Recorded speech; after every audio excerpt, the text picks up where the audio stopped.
the back seat. Check the back seat. All right, come here. Check the back seat. Gets in your head, right? Good. Because every year, dozens of children are forgotten in the backseat of a car by a parent or caregiver. All never thought it could happen to them. But with changes in routines, distractions, or a sleeping child, it can happen to anyone. Parked cars get hot, fast, and can be deadly. So get it in your head. Check the back seat. A message from NHTSA and the Ad Council.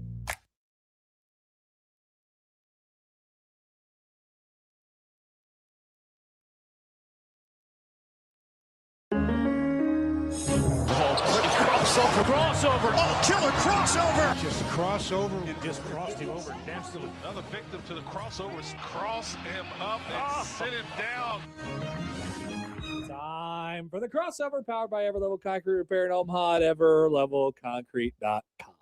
John, Josh, Nick, hello. Happer. How you doing? Afternoon. Great. Hello. John Bishop with his hotel glass of water. It looked like he had a hotel glass of wine during yesterday's show. No, that was Coke Zero. Okay, for some reason. Hotel Coke Zero? Yeah. Hotel Coke Zero. He had do to get love- it early because all the gas stations close at 5. It is Philadelphia after all. There might be some truth to that. I do like the hotel glasses. They're great. They're you Yeah, can these aren't bad. rinse out your mouth with them. You know? You really? I've never heard anyone have an opinion Top on 5 hotel things to do with a glasses. hotel glass. Go. Definitely use it as a rinse cup for brushing your teeth. Number one. I don't think I ever use hotel glasses. I Really? always just figure they're Did dirty. you know that dentists say you're not supposed They to cl- rinse your mouth out after Wait you a minute. brush? Hold. They just You sit in the leave it- room, John. They put a weird cap okay, over them. so does the bed that you sleep in for hours Fair. on end. Also, I have my own water bottle with me at all times. See, I don't- never bring my water because it's Why? too Okay. cumbersome. Yeah, I would never bring Okay, my own Mother water Mary bottle 3. on the road. I got too much to carry as it is. I agree with you, John. Yeah, I'm I always- hate carrying stuff. God, I hate carrying stuff. I have a backpack. I put it on my backpack. Yeah. Well, I have a I backpack too, could. but I'm not gonna. I don't want to load it up with crap. I've started using this as my travel water bottle, and then my tumblers I'll keep at home if I want water at home. I don't know what else I would do with the cups except for do that. Now, Nick just told me a Yes. fact. Is that a Nick fact? It's a dental fact. You're supposed to a dental leave, fact. leave the Dentists- toothpaste in your mouth? Dentists recommend you don't wash your mouth out after you brush That is absurd. because all the stuff in the toothpaste is good for your teeth. Nick fact. Well, why when you get You've your been you go to the Nick fact. dentist and you do all the stuff, then they have you rinse your mouth out? I can't answer that for you. You Fascinating. can Google this. You can look it up yourselves. I need to figure out a new dentist because my current and Nick's current dentist no longer on our plans. I've thought about this, and I think I'm just gonna go with their in-house plan. with the dentist's in-house plan. Yes, I really Is his like name that place. Prentice? The Oh, you dentist's know what? name is And it's Prentice. honestly the same, Oh, I basically the should've- same. It's I should've- slightly cheaper. I should have canceled my dental plan then. Rat. Oh, cancel culture has come. I for like Josh's the dental dentists plan. that I've been going to them since COVID. They're nice people. I have the same conversations. We just update our lives Yeah. with each other every 6 months. They're Mr. great. I love them. Dentist. Because Yeah, they have an in-house plan, and it's like 150 base, but then it's the same. I'm starting to They take out the realize, same I money every think year. that I get close. We're in the trust tree. No one's listening to this, right? Yeah, I think Mm-mm. every time I go to the dentist now, I'm getting closer to a panic attack. Every time I go to the dentist, my heart Why? starts beating. I don't like the dentist. I don't like it. My mouth. Are you worried that something bad is going to happen? No, it's that my mouth is open for so long, and it hurts. It's painful. I mean, Just I the get- process of the mouth being open hurts. I get the heebie-jeebies every time you open your mouth. Got him, You're John. judging. They're probably Really, all- that's interesting. So I hate so it's going to just, the it's just the dentist. idea of having your mouth open. Yeah, and it just hurts, and then I have Are a you lot worried of- about what they're going to think about your big teeth? No, they're all knock on wood. One cavity in my entire life. Can you Let's see believe 'em. I've never Let's had a see 'em. cavity? There they are. I need to trim my beard, and then they'll be even bigger. I've never had a cavity. Even that whole time I went not going to the dentist, not a single cavity, nary a cavity. Yep. Ever? Never. Only one for your Which guy. is, I mean, that is insane because Nick famously didn't see the dentist for Yeah. like 8 years. So this might be You a go Nick to- fact, but this is something that I have read before. What is that? There's some people whose mouths, the bacteria that causes cavities don't thrive as well in their mouths. I think that's what's going on with mine because it's not like I've avoided candy. Now I didn't eat as much candy as my brothers did growing up, but I still like it from time to time. Or maybe my mouth got so gross with the plaque buildup that it just prevented any cavities from being. That would be insane. I'm a little worried about the like a dentist. shield. I haven't gone to the dentist in several years. How many years has it been? Several. I don't know. It's an undisclosed. I have amount of known you years. since 2018. Have you gone to the dentist since I've known you? It's probably close. Wow, that's Ooh. crazy. It's probably close. That's pretty crazy.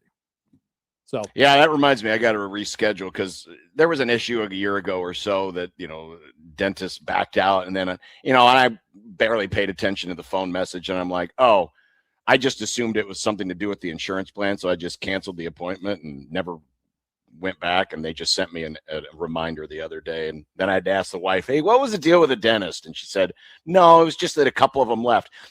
It was just that of the dentist office we went to. Yep. A couple of the dentists changed offices. And so they were calling to let us know, hey, these dentists are gone.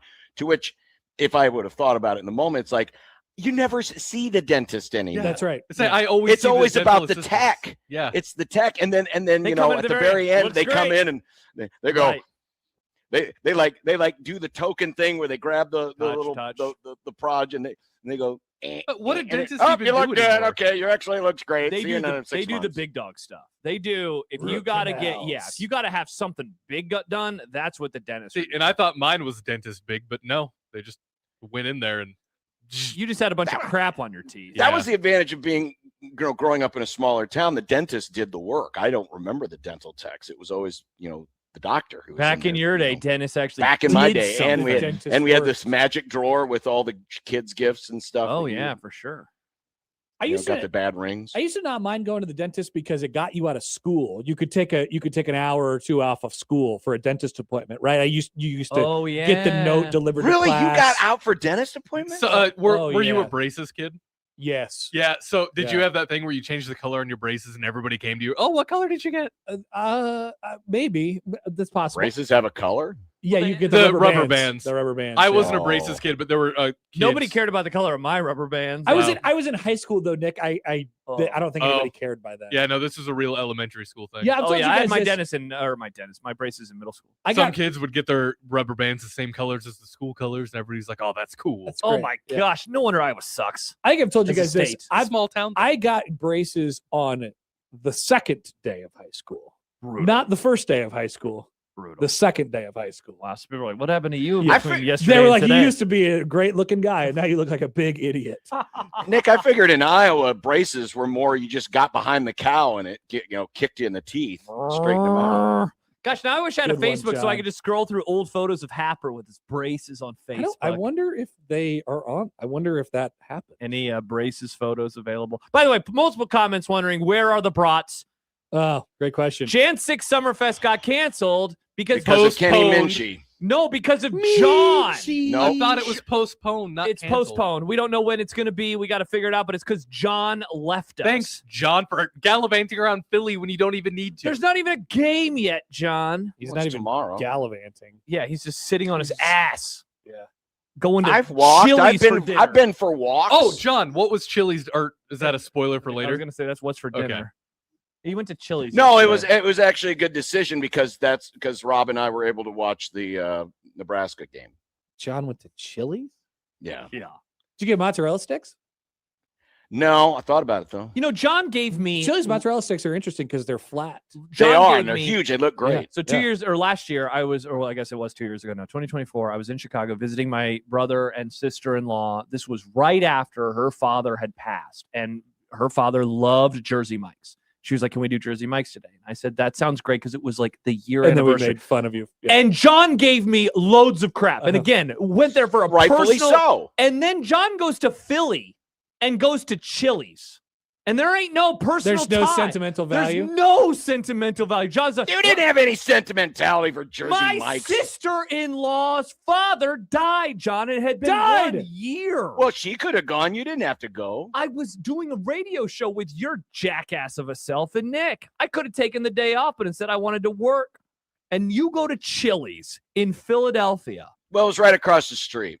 So was Jersey Mike's. And we had a chance to see. I would not have been able to see the basketball game. I don't The care. Huskers. You don't care. Oh, Josh Peterson does not care about Nebraska basketball. No, You I don't heard care it here about your first. excuses is what I don't care about, John. Your excuses Don't fall worry, I'm on cheesesteaking tonight. deaf ears. I'm cheesesteaking tonight. Are you Ubering?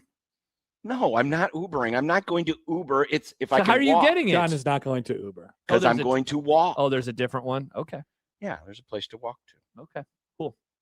It appears that there Are there braces photos? are some pictures of me when I had braces, but I refused to open my mouth, which was a smart Understandable. call by me. Wow, Yeah. you guys look like a bunch of Central kids. Yeah. Yeah. Wow. Yeah. There's Look at Happer. yeah, great times. Well, look, it's former Miami running back Greg Cooper. It kind of looks like McMaster. In the background there. Yeah. Anyway, Wow, young Happer. yeah, I didn't open my mouth. That was a good call by me. It looks like. Very interesting. Josh, you have a topic. I have a topic. Okay, so John, you are not here today. It is No. chilly It's to cold the in here. point where everyone. It is? I thought it was nice today. No, in the building. in this room. Okay. Every person I have seen, except for one, but I saw this person outdoor, and so we didn't have a chance to talk about it, has commented on the temperature of the building. Everybody that I've talked to so To be far fair, today. I was commenting specifically on this room. But yes, but the whole building is freezing. It was chilly right in that room on Friday. now. It is worse today. I closed the vents because it was so chilly. And I was thinking, first of all, I'm happy we canceled Jan 6 Summerfest because we were going to wear summer attire. We and were. I would have been freezing in here. Yeah, we would have had some nips problems. But then I look over at Nick and he does something that I would never do. I am not a t-shirt and pants guy. I think that is one of the more uncomfortable clothing choices to make. I always have long sleeves on with pants. I swear to God, you will never catch Josh Peterson out in Omaha wearing jeans and a tee. It wouldn't Interesting. make any sense to me. Interesting. Upper half always Why? chillier than bottom half. I'm the reverse. Give me long sleeves and shorts, but never That is- shirt and tee. You look that like is you're weird. freezing today. All you got to do is wear a hoodie I'm fine. or a quarter zip. Like I was chilly when I walked in, but I've acclimated. No, I'm not. Now, Otson says, imagine caring. I'm not being critical of Nick. I'm just saying it could never be me. I mean, I feel chilly just looking at it. T-shirt and jeans was like my school wardrobe I know, and back I've in never the been day. into it because I get cold. What if you're like I'm not being critical of people, for the record. This is not So- like a so- strong opinion. This wait, is me. So you like watch the Masters and you're like, these guys look stupid. Well, you have to wear pants in golf. And a short Yeah, but sleeve shirt. they You still have look to. stupid. Well, no. Okay, fair. I guess kind of. I don't ever think that they look stupid. I don't think anyone looks stupid. I just think you look cold. I would feel They're cold. not cold. I would feel They're cold. not cold. I'm not. Somebody cold. said that this is a skinny person take. I don't think it has anything to do. I don't- just is think it it's my a weight? weird It's- Josh take. do I need it's to a be weird- fatty? I think it's just a weird Josh take. All right, I don't wear t-shirts and jeans. I've never really thought about it. You don't wear T-shirts and jeans, yet you wear hoodies and shorts. Yeah, because my upper half is always chillier than my bottom half. Well, that sounds like an upper half. I could problem. I could have worn shorts today, and I'd be mostly not in this office anymore, but I would have been fine out in the wild. But no, I think as it pertains to that, we have a lot of most of our year is spent in interchangeable temperatures. You know, like it's rarely extremely hot or extremely cold. We spend a lot of the year in between. So I think either is acceptable. Yeah. Shorts and long I sleeves. don't know what it is. It's or just my long arms. pants and a short sleeve shirt. My I don't have a arms. take about this at all. This is just this is default. Okay. It's Yeah. I think, if I showed up on Wednesday or Friday and I had a long pants and a short sleeve shirt on, you would say, "What are you doing?" No, I would just say, "Wow, you look cold to me." But maybe that's just You again. look cold This is to a me me. problem. Again, I'm Yes, not being it is. critical But of if I was anybody. wearing shorts and a long sleeve shirt, you wouldn't say I'd that say, I like, look that's cold. the life. I love that outfit. That's my favorite outfit. Shorts and a long sleeve. That is. I might weird. wear that Hey, tomorrow. It's gonna be 60. There is I like something- hoodie and shorts, but it has to be Yeah, a specific type That's what of I'm short. saying. Yeah, hoodie. I and can't do like a. See, I'm not a big above fan my of knee hoodies and shorts. I want, if I'm going to wear shorts, I'm wearing a shirt. Mm. A short sleeve shirt. There is something to the Usually. idea that because like children who don't know how to take care of their bodies, they they go to school and they wear shorts. I see people get dropped off at the bus stop outside of my house. The little kids, they coming back from school, Shorts. and they're wearing shorts. It's 8 degrees. Shorts and a coat. Some kids are shorts kids, though. We've all known short kids. Yeah, growing up. maybe you're just a shorts kid. Are you a shorts kid? I do love shorts. There's like that old website. Did things you wear white shorts people to like. school when it was 4? No, I wasn't one of those kids. Okay. I feel like that was after my generation. but We maybe- weren't allowed to wear shorts to school. That's wild. Even is and, weird. and our grade school did not have air conditioning.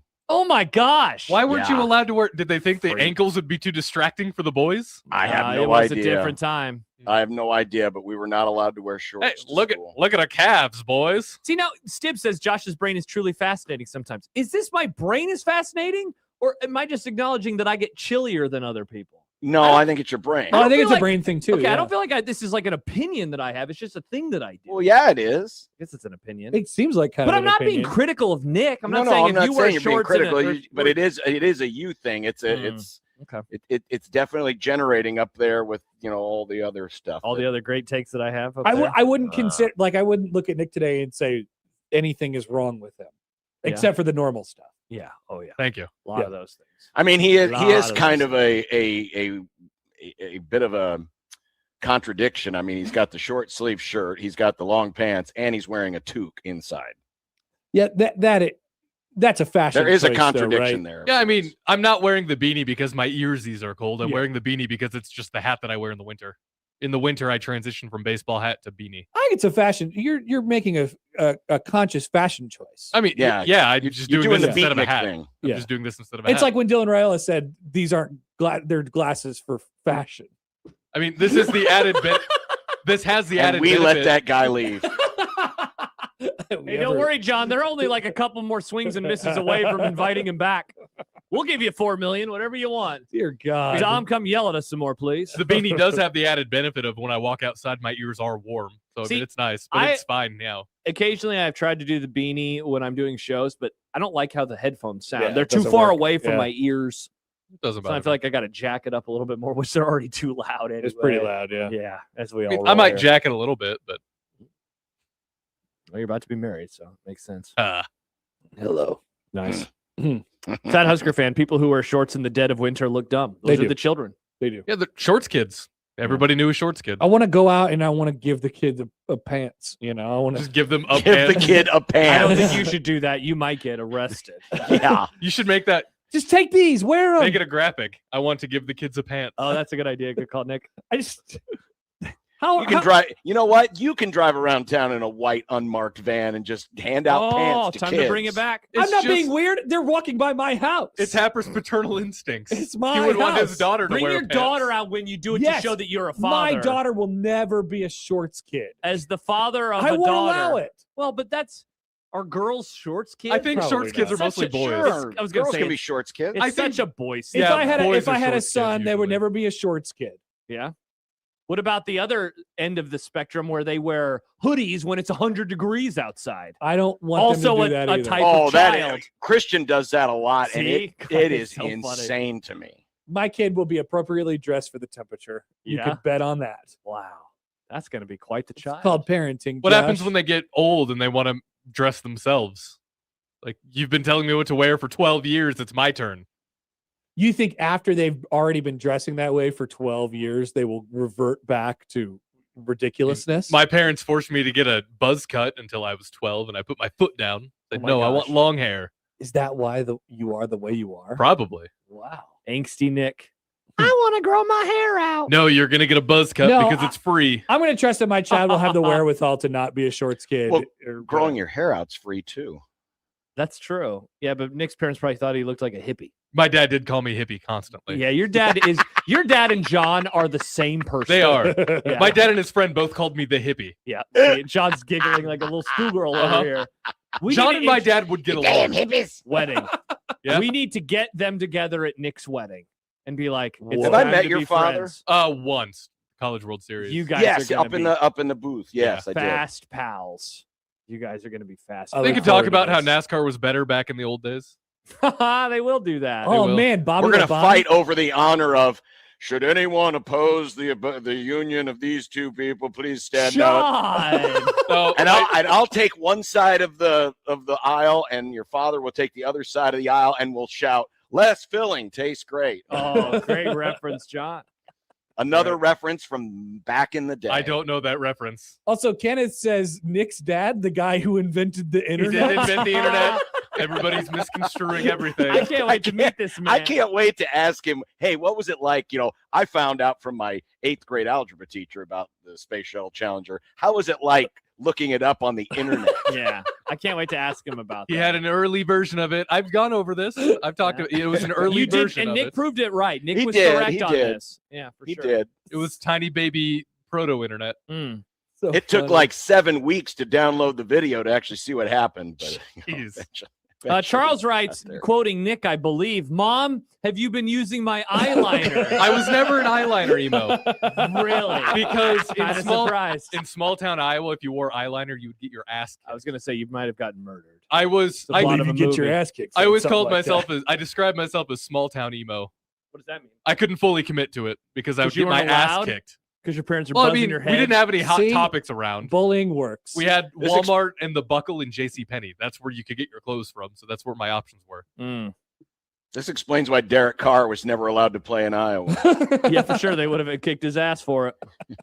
Believe you get your kid- No, it's not eyeliner. I swear to God, it's just natural. That guy can't be the quarterback of the Barnstormers. Mm. We'll never allow him to. Mhm. The barn store. Patrick says small town emo definitely got you stuffed in a locker. Nope, they weren't big enough. You should have come to the big city, Nick. You would have been allowed to Well, do they didn't all have sorts of lockers. things. They It just had tin buckets. The bullying there was mostly it was verbal. Oh, awesome. It wasn't a whole lot of physical. Who were the bullying. kings of the school, Nick? Was it the jocks? Was it who was it? The cool thing is most people kind of intermingled. The kings of the school were the ones with rich farm parents. Rich farm the parents. farm kids. Yeah, the farm Wow. kids. They were the yeah. folks that got the new pickup truck. Then every there year. was this kid named Joey Tran. I'll say his last name. He sucked. He was like this really big guy, and he was one of those guys that got his last name tattooed on the back of his arm because he Oh couldn't my remember it. gosh. Joey Tran? Yeah. With 2 N's or 1? I I don't mean, that remember. doesn't make much sense. I mean, you have to look to see what your name is. I can't say the back of my arm. But what there this was- guy's up to. Is he on Twitter, Nick? I don't know. But like he was really big. He was good for the football team. We were doing weightlifting. It was my freshman year. I had hurt my back, so I couldn't do any squats. Yeah. So then he made a comment about me being a weenie without saying weenie because I couldn't do squats. Oh, he called you the P word? Yeah. And then I I know said that word. I Poopy? said other words to him that I can't repeat here. And then he got Whoa. up in my face because he was a sophomore. And he's like, "You got a Wow. problem with me, Frosh?" I'm like, "You can't do anything to He me." said because Frosh? He did. It was hilarious. I think I found Frosh? Joey Tran, the bully from Nick's school. I said, "You can't do anything to in me." the You're on bio on football team." Instagram. Love my Jesus, proud Asian, travel, fanatic of country music, CCM, K-pop, J-rock, and all sorts of music and food. Nick is cool. And that Is doesn't this- sound like Joey Tran. this isn't Joey Tran. No. All right, we'll continue. Josh Johnson says this sounds like the worst. It fight. does. It sounds so lame. Yeah, by the way, there was a comment a few moments ago from Ian that was pretty fun too. Let me see if I can scroll back and find it. Don't wear eyeliner. Show me your braces colors to prove you ain't a sissy. Oh, God, I would have Greg and Ligon, Nick, end Asian hate. Exactly, Nick. End Asian hate. What are you doing? Putting this Charles guy says on we're blast? doxing country Asians. I mean, come on. Oh, wow. Nick, are you searching for him? Yeah. All right, we'll see if we can find him. Who's calling me? At 213, don't they know you're doing the crossover? It's from Lincoln. Who is it? That's not his number. No, Remember, it's a Charlotte area I code. have his number saved at this point. That's You have funny. it too. No, Wow. I'm not gonna answer it. That's a good idea. It's probably so. it's probably the lawn service that I canceled, asking me to please come back. Please come back. Really? Oh my There's God. nothing to mow right now. I know. I canceled them, but I they keep calling me and they're like, "Is there anything we could do? This. What did you like about your?" And I just keep telling them, "I am done. There is no reason It's why. also cold. There is no reason why. I don't want to give you the reason why. There is no reason. I am done." Hmm. And they cannot accept it. So yeah, Interesting. they keep calling. Maybe it's them. No, tell him to go to hell. Joey Tran. Joey Tran. Nick's still searching for him. I'm looking. Joey Tran. Joey Tran. I wonder what So that he was guy's one up of the to. rich farmers. I think he was either his parents were rich farmers or he was just so big that people were just like, ugh. Who were the cool kids at your high school? I don't know. Jocks or nerds? It's so big that there was your just school's there was just a lot of different cool people. Most of the good athletes were also honor students at North. Yeah, that's Niles kind of Paul, how it honor worked. Yeah. student. Which explains a lot. What do you say about Niles Paul, John? Well, they Former didn't win enough. NFL football player. Former Niles guy. Paul. He My- fumbled against Iowa State. God, though. he He did. Niles. That was such Got a a bummer. 4.0, but you weren't smart enough to hold on the ball against Texas. Yeah, that was a tough look. That was a bummer. He did. Niles Paul had the great kick return in the Holiday Bowl. Remember where he ran right up to the camera and flexed? Flexed. Yep. That was a great moment. Yep. And then Nebraska was back and they were here to stay. What's but they sad weren't. about the Niles Paul career is that he played in the era where if you played in 3 games, it counted against your eligibility. He should have redshirted in 2007. Gosh, he should. He could have had an extra year with Bo. Man, can you imagine those caveman days? Oh, I can't believe I played 3 games and it counted towards my I know. eligibility. That's ridiculous, John. What was football doing back then? I don't know. It's so much more better and organized now. It is a great sport, John. There are no issues whatsoever with college football today. There's not an article today from Ross Dellinger about how the calendar is broken. And Oh it crap! It's broken. Exploded again. Unbelievable. I'm at the point now when it comes to the whole calendar thing. Just I'm like Josh with the playoff. Just tell me when it's fixed, what you're gonna do, and I'll talk about it then. Otherwise, I don't. give a Oh, crap. you don't want to have a calendar No, topic. here's what we should Not be worried really. about. We should be worried about how confusing it is to call it FCS versus FBS. That was a funny tweet from you. What in the hell is he talking about? Yeah. I mean, it is stupid. It's a typical NCAA thing, but I don't give a crap I anymore. don't care. Yeah, it doesn't bother me. They changed it 20 years ago. Yeah. 20 years. Big boy football, little boy football. You could call it that. Call it whatever you want. Shorts and hoodie or just jeans imagine and when we get tee. the Super League and we have another division. Exactly. It'll be FB or FCCS and FB. Whatever. Yeah, what I will don't- they call it? Make the When? conferences normal sized again. They could do that. Okay, here's a topic, and it's the crossover, so maybe this is too sports pilled. You can fix one thing. Make the conferences normal again. That would be the fix? Yes. God, that would solve a lot of problems. Yes. Revert to 2010 conferences. That's what I would do. I'd go back further. I was Or gonna maybe say- maybe even further. Yeah. See, like I almost want to say like when John was a kid, but then you have independence, which I'm not objecting to, but like 93. Could you go back to conferences in 1993? So this is when Penn State joined the Big Ten. Yeah, kind of. So you got Penn State, the Big Ten, the Big Eight. You know what? I'd go back before that. I'd let Penn State stay on the East Coast. So Penn State's an Make the independent. Big Ten actual 10 again. So John's going to a time when like Florida State, Penn State, Miami are all independents. Notre Dame, of course, an independent. Mhm. You have the Big Eight normal, Southwest normal. Mhm. Southeast is like 10 teams. Mhm. Pac-10 exists. Thank God. Mhm. Yeah. That Wow. might be the best. Whatever the best version of that is, if we could do a snapshot in time, And just that would be my one thing. it would fix That would That's what I'd 100% do. be my one so thing. many problems. That would fix. So I think that is the number one, even more than any calendar stuff or playoff stuff, Mhm. transfer portal stuff. I don't know. Divisions, Yeah. divisions. Found him. It's a similar thing. He played but- football at yeah. Buena Vista. Whoa, there you go. The Beavers. Buena Vista, that's a college. Storm Lake. Yes, D3. Storm Lake, Iowa. Oh, cool. They're called the Beavers. I believe they're called the Beavers. Yeah, That's fun. I had a buddy who went there. Hodson says, bring back Big East football. Bring back Big East football. Rutgers. West Virginia. Ah, Remember that? Remember the guy pointing at the camera? that was great. Good Ito. times. Yeah. Steve Slayton, Pat White. God, I love those West Virginia Man. teams. Those teams rock. Remember Virginia Tech and Miami games? Yes. Those were great. Those games were fun. In the Big East, not in the Big East, not in ACC. ACC. Yeah, they were way more fun in the Big East. All right, so let's pick 1989. It was a great year. Sure. So we got 8 teams in the ACC. Wow. So you We can got play the your big- whole conference. We got the Big 8. Nice. We got the 10-team Big 10. Nice. We have the Big West. Who is in the Big West? Fresno, Cal Fullerton, San Jose, Utah State, UNLV, Long Beach, Pacific, and New Mexico. Cal State Fullerton? Pacific would be back. Folks, is that? But that's not an FBS conference, though. Yes, is it is. That's Yeah. 1AA. No, this is major college football. Okay. We got we have a 9-team MAC. We have a 9-team MAC. We have Pac-10. Oh my gosh. The WAC. Oh man, make the WAC great again. Listen to the WAC. The Hawaii? WAC is no longer an FBS conference. It's the WAC is dead. an FCS conference. It's now. dead. Yeah.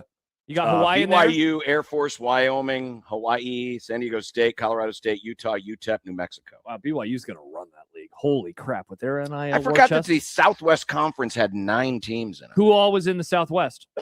Which means, let's see, they didn't. I guess they did play. Everyone played everyone else. Arkansas, A&M, Houston, Texas Tech, Baylor, Texas, TCU, Rice, and SMU. Oh, I always forget about Rice. And then you had the SEC, which had 10 teams. And then, Josh, there were a ton of independents. So you got Miami, you got Notre Dame, you got Penn State, you got Florida State. Miami, Notre Dame, Florida State, Northern Illinois, Penn State, Pitt, West Virginia, Syracuse, Southwest Louisiana, Akron, South Carolina, Virginia Tech, Louisiana Tech, Army, Louisville, East Carolina, Tulsa, Southern Miss, Tulane, Navy, Rutgers, Boston College, Memphis State, Cincinnati, and Temple. That is a lot of independent teams. That's wild. You know, I always just think of independent teams being big dogs, but then you have Akron in there. Like, why is Akron an independent? That's weird. Well, yeah, they hadn't joined the MAC yet. Didn't have a place to go. Yes, I suppose. Yeah. I love it. 1989 is fine with me. Let's do it. Just like that Taylor Swift album, right? Just like that Taylor Swift album. Great album. There you go. We're reverting conferences. Wow, we all agreed on that? That's what I we think would that do? is the big fix. Revert conferences to 1999. Yeah, I guess maybe 89. I guess maybe the more interesting discussion would then be, all right, what's the second thing you would do? Calendar. The scholarship contract. Yeah, I was gonna say you going make the playoff normal. Make the playoff normal. Yeah, I mean, make the playoff something that is, repeatable and maybe you could do it for more than 1 year. Yeah, do an 8-team playoff with all 8 of them are conference champions. Since we have so many conferences, would trigger a lot of people. Oh yeah. Oh man. Yeah.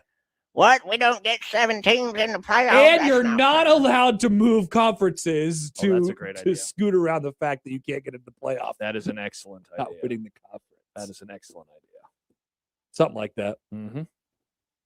I think the second thing I would do is bring back the Orange Bowl.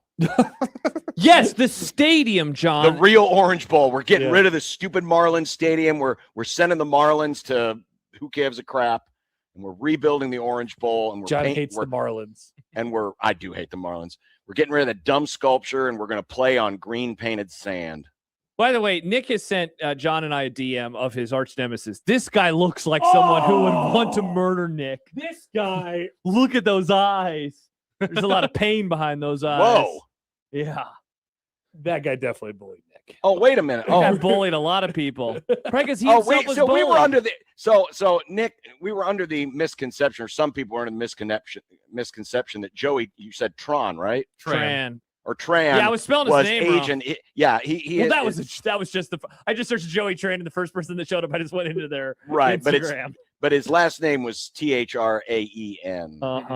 It's like surprisingly he was a physical education major. He's a Nebraska fan, Nick.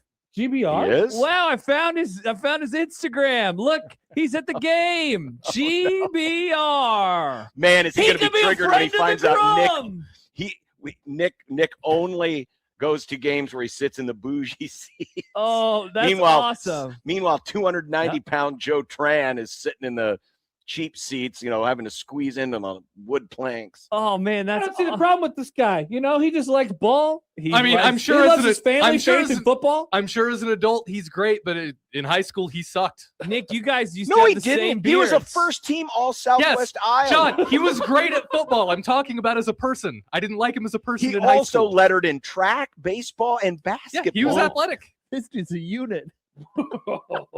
I like this guy. Nick, let's get he him played on the baseball. ground. I wonder what position he played. He First base? He was the guy that Mr. Casey was upset at me for not blocking in that. This is the guy. Yeah, he's the reason that football got thrown at my face. Generational trauma. Mr. Casey was upset that I couldn't block him. Right, this is a Happy New Year. Happy damn New Year. Holy crap, this is awesome. Nick, why didn't you just try harder? What was it 6'1", 290? Nick letting a high school bully live rent-free for all these years. I love this sounds like guy. a cool dude. Wow. We're gonna find out that this guy, he donates to charitable causes. Again, as an adult, I'm sure he's great. To the elderly. As an adult, I'm sure he's great. I sucked in high school. He sucked in high school. He's fighting for civil rights for all Americans. I don't think he was. He's changed in high school. As an adult, probably. I would love it if this guy was a friend of the Grum. Oh, who did they get? Who is Will Hawthorne? Who knows? They got a player again? Iowa State. Another Iowa Oh, State so guy. this is sloppy seconds then if he didn't go to Penn State. Oh, that's a bummer. This guy must suck. Man, What's this? They got a commitment from Coach Campbell Joey didn't want Tran? you. I think he's a bit too old. I don't know. He's got eligibility. You never know. Oh. No offense, Will. Congratulations. I'm happy for you. What position does he play? Linebacker. He's a linebacker. He looks kind of tiny for a linebacker. We have to do more Let's get digging. Joey Tran on We have the to do team. more digging on the Nick with Joey Tran with Mr. Casey football story. Like Incredible. eventually we'll be able to piece together this entire experience. There's no way that Joe does not know someone who listens to the Grum. Oh, he probably does. Somebody's probably texted him like, hey, they're talking about you on 1620 The Zone. As an adult, I'm sure he's fine. I just hated him as a sophomore. Joe, heard you're a great guy, man. Hope that life's yeah, going you well. seem great. We looked at your Instagram. Yeah, come hang out and listen to the Grum. We're on each weekday from 2 to 6. We are. I bet he is a great dude. Awesome. I'm sure he is. Mm-hmm. Happy great dude. New Year. I think so. Happy New Year. I think so. Happy New Year. Wow. And we get to let the 10 minutes of football talk wasn't so bad in there. It gets to live on forever. Exactly. That's an evergreen topic. It really is. That's true. Yeah. This is for those that, context clues, this is the day after Minchey said go to hell, Yeah, Nebraska. remember there was this guy named Kenny Minchey who was going to be your quarterback this year, and then he wasn't. I can't wait to watch Kentucky football and have an opinion on this guy. It's going to be great. What predict it right now? What kind of year is Kenny Minchey going to have? I mean, it's Kentucky. Solid. First or second team all SEC. 25-9 touchdown to INT ratio. Oh, that's not solid year. And everyone's going to be like, God, we could have been a Husker. It's not bad. Stib says he's hoping he's waiting in the parking lot for Nick at 6 It's p.m. unfortunate that Nebraska He'll ended be up like with a DJ 2,000, Lagway. 1,000 guy. He'll would pass love- for 2,000, rush for 1,000. Oh, I would God. love to reconnect with Joey. As an adult, I'm sure he's great. What? He's not going to shove me in a locker where You never know. he's probably 30 He now. can shove you somewhere. There had to be a Probably reason he put you in a hated you so trunk. much. Yeah, there's a dumpster outside. There's a reason you guys hate me. I just have that effect on people. Nick, no, People don't. I have to grow on. You know what people. I hope? we don't hate Joey. you. I hope Joey is a friend of the Grum, and I hope he also has opinions on Nick's thumbnails. I'm sure he does. Nick, nobody hates you. Well, I mean, I can't speak for everybody. Nobody but I Except for hate Joey. I bet Joe probably does now. Yeah, well, yeah. After listening to this segment where you said, I don't care about doxing him, and then you listed off his entire life story. I did not list off his entire life story. I found the link, and you guys did. Yeah, that was us. I'm surprised that John spelled his name. I'll be honest there. I was just going to leave it be, and he's That was like, kind of wild, Joe. Well, no, I needed to TH. explain it. I just needed to explain it. That's all. I mean, he's a person. He's in the phone book. Look him up. Nobody's in the phone book anymore. He is in the phone. Anyway, No one's in the phone book anymore. When was the last time you saw a phone book? Our phone book's around. Who could have predicted that they didn't go to a bowl game again with DJ Lagway as their quarterback? I want DJ Lagway so bad. Why? Because it'd be so funny. That would suck. All of the It would be people funny. backpedaling after hating on it. And look, I I would never backpedal. No, I would say he still sucks. But Yeah. a lot of other people would backpedal, Yeah, and it throws would for be 3,500 yards and has an all-conference season. He sucks. He's terrible. That is definitely Well, not if he did happening. that, then I would backpedal. Then, But yeah, he's I'd not be like, doing that. yeah. If he did that, that meant that Nebraska also got a new play caller. Was so. it the LSU game where he had 5 interceptions? That was funny. Mhm. He would probably do that at Nebraska. Wow. All right. Well, Happy there New you Year. go. Happy New Year, everyone. I'm sure Wow. this time capsule will keep very nicely over the next several months. Mm-hmm. Yes. All right. Well, coming up, I had to stretch. Of course. After your look on Don't- your face. Don't let us get in the way of that. Yeah. Time to stretch, we got to baby. break it down, John. We got to come back and break it down. Yep, we sure did. I've gotten So- like paragraphs of emails today about the people. People are not happy, Josh. They are in John, there. we had a segment. I mean, we had an hour where we took like 8 calls. It was Josh's worst nightmare. But I it would love to happened. hear from our listeners. I would love to hear from them. Well, if you missed out on the This is fun my and real frivolity voice. earlier, we'll have more of it coming up next. It's the crossover powered by Everlevel Concrete Repair in Omaha at everlevelconcrete.com on 1620 The Zone.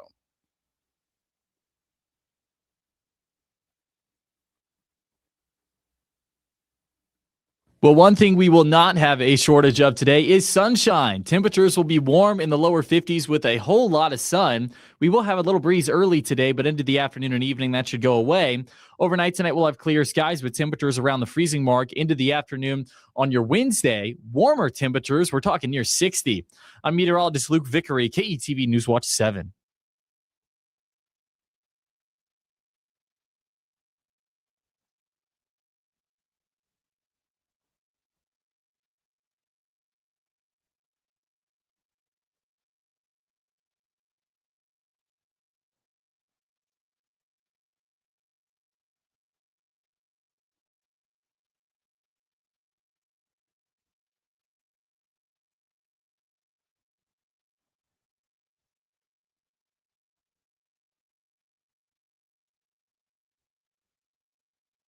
Host is roasting every morning. Host is roasting every day. Host Coffee is on a mission to invigorate every workplace with a blend of bold flavors and unforgettable service, creating moments with our coffee, water, and food services that spark joy, productivity, and connection. Call Host Coffee today. Proudly serving Nebraska since 1972. Host Coffee is always roasting something good for you.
At Woodhouse, it's more than just buying a car.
KOZN.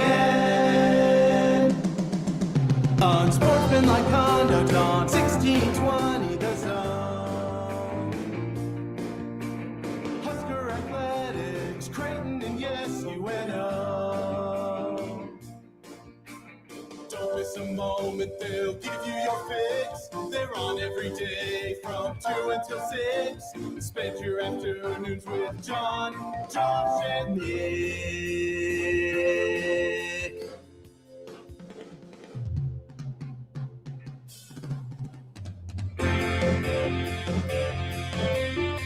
John, Josh,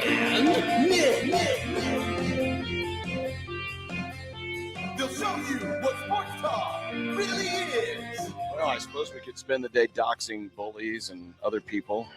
Trying to think of who I hated from my high school. Well, you were the experience. bully. No, I was not. I'm Nick. going to throw a slushie in your car. Well, he deserved it. He did do that. He deserved it. Unsportsmanlike conduct on 1620 The Zone. Husker Athletics, Creighton, and yes, UNO. Welcome, everyone, to a Tuesday Crumb. On a Tuesday. On a Tuesday. Here from cloudy Philadelphia. It's sunny. Wow. Even the sky closes before 5 p.m. in Philly. It does. Everything closes so early. It's Man, awesome here Philly today. is lame. It is like, thank you. Thank you. Thank you. You're welcome. Yeah. Thank you. Thank you. I mean, I guess it's good because my room faces the direction where the sun, earlier yesterday, the sun was showing in, and it was like, Look at I that. had to close the drapes. Nary a cloud in the sky, John. Nary a cloud in the sky. Oh, they all went to John. That's why. That's true. I guess so. It's a nice day in Omaha, Nebraska. But cold in this room. But cold in this room, though not as cold because I closed the vent to make it a little warmer in here. Well, today's show, of course, as always, brought to you by Union Bank and Trust, where your money has people. Let's go, baby. And we do have a Grum Down 26. Let's go, baby. Brought to you by the Rooferees at John Higgins Weather Guard. Minchey Mania is dead. Wow. It didn't last long. It didn't. 24 hours. Nick, what were your 5 favorite memories from the Kenny Minchey era? Go! His name is really good for puns. I liked the discussion of if he's going to be the starter or if he's going to somehow be a backup, even though we offered him a lot of money. Nice. Wow, Nick's a Nebraska fan now. No, I live in Nebraska. We as in Nebraska. No, that's not how it works. But anyway, keep going.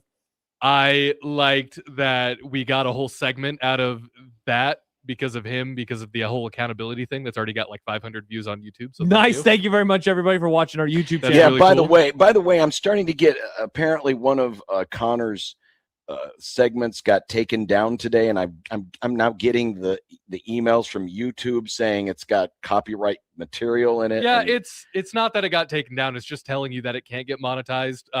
Prudon. but has why been in am I that- getting those emails? Because Prudon wanted everybody to get them, I guess. I don't I thought it was Oh, only okay. going to come to me, but I guess it's going to everybody. I was wondering that too, yeah, because I started getting a lot of emails lately. Yeah, all right, all Nick, right. you got 2 more things though to go. What are the other Yeah, 2 yeah. parts? I like that he helped me create the thumbnail from today that I'm using. So it's just a lot of show related stuff. Yeah. Mhm. And I liked that his name's Kevin. That's a cool name. Kenny. Kenny. Not a whole lot of quarterbacks with Kenny. There was Kenny Pickett. Who else? You know what? I'm sad that we can't do. Oh my God, Kenny they killed Stabler. Kenny when he gets sacked next season. Oh, yeah. Now we can't do that. So that's a bummer. bastards. Yep, exactly. All right, Minchey Mania. All right, Minchey Mania is dead, but not Nebraska basketball's undefeated streak. Holy crap. We are going to talk the portal today with Max Olson of ESPN.com. It just so happens we had him already Whoa. scheduled, so it'll work Whoa. out. It'll work out just perfectly. He is a busy man. I He is, cannot and believe so he's we do taking some appreciate time his for time. us. Yep, We thank do you, appreciate Max. his time We'll say it. because he's covering things more than just Nebraska, obviously. Yeah, Keena writes, Nick is pretending he didn't cry and burn his Minchey body pillow last night. Nick, you had a Minchey I body. spent a lot of money on that. Nice. I want to be comfy. Michael Brunts will be here with Husker247.com. Lovely. Steve Sipple with Husker Online during the happy hour today. Oh, fun. Could this be the widest open playoffs of all coming up? We College didn't get a chance. We didn't get a NFL? chance to we're talking real playoffs. Oh, my bad. Yeah, the real playoffs, the NFL playoffs. Nice. Tough look for all those kids who worked hard to get there Yeah, exactly. in the college. Can't wait to make fun of March Madness in a few months. That's going to be great. Or like March Badness. Yep. It's not the NBA playoffs. Super hot take market. Ooh. Will Nebraska fans just be content with only a tourney win? A tourney win? Win. I brought it up yesterday. Yep. Thought we'd tackle it today. And Eberflus was just a patsy. Let's go. See you later, Eberflus. Get out of here. Are we going to get to our playoff thing today too that we didn't get to? Yeah, yet? that a was part the of the playoff. Yeah, Okay. yeah. We'll get. Yeah. We did not get a chance to get to that yesterday. Yep. But we'll get to it today. 402-951-1620. That is the text and phone line. if you want to talk about Minchey Mania or what's next, we will take a look at some of the quarterbacks that now maybe back in the fold or back in the queue, back in the availability from the portal. Speaking of the text line, as you mentioned, John, it is open right now, including a text from Nate in New Jersey. Reed Richards from Omaha Central, 1996 grad, big bully, big a-hole. Send in the name of your bully, and we'll read them all throughout the grub. His name was Reed Richards. Reed Richards. Your bully was Mr. Fantastic? Oh, wait, so is that a kid? Is that a joke, you think? Is he No, doing I don't know. funny? His name might have been Reed Richards, but Okay. Reed Richards is also the name of Mr. Fantastic. I don't know what that reference is, but that's the funny. Fantastic Four. I love the idea of naming bullies. Who was your bully, and why do they suck? If they didn't want their name to be said on a public radio, then maybe they shouldn't have bullied. They should have been nicer back in 1996. Yeah. Yep. I guess. Yep. That's the Prairie Flower Casino Zone hotline, 402-951-1620. There is the JTech Construction Zone Twitter page at USC 1620, where you can join us in the conversation. Or there is the Equitable Bank Zone inbox. John at 1620thezone.com, Josh at 1620thezone.com, Nick at 1620thezone.com. At Equitable, we take banking personally and answer the phone on the first ring. But you know what? Got a lot of emails already. Got plenty of time to talk about Minchey, but, you didn't even get like 30 minutes to celebrate the win last night over Ohio State. Not even 30 minutes. Unless you say, screw football, it's a bad sport. Why should we care about it? This is a Nebraska ball state. Wow, I now. can't believe you just said that, Josh. I was more interested Cut in that part out. I was Yep, more it's smart. interested in the basketball game last night. I saw the Minchey news and I just kind of chuckled to myself and moved on with my evening. Saw the Minchey. Minchies. Yes, exactly. I thought of the wins so far this year. Ooh, is this the one you're most impressed by? It is. Even more than Michigan State. Yeah. Wow. Not me. And- Michigan and- State for me is the number one. Yeah, but it's not the who, it's more the what, or the what, the how. Because, think about this. I'm quoting some of the stuff from Robin Washut, Nebraska Sports Writer of the Year, Robin Washut. Shout out to Robin. Of HuskerOnline.com. Only 38% shooting in the second half. They only made 28% of their threes. They had 12 turnovers. Ohio State got 17 of their points on those turnovers. Second lowest amount of assists they had this year. Mm-hmm. Nobody could score more than 10 points. Mast and Sanford, weren't like going off. Yeah, they had But- a rough game combined. But when you look at the balance top to bottom, and you look at all of those other things that were pretty meh, number one, save for the couple of moments there that Thornton got Ohio State in the lead. It first off, it was only a couple of times. Secondly, it lasted even with all of those poor offensive numbers. It seemed like every time Ohio State had the lead, it was gone just like that.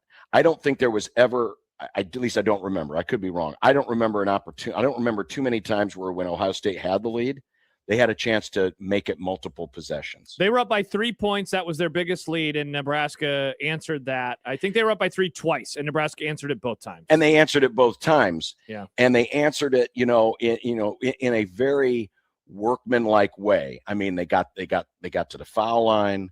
They got a couple of and ones.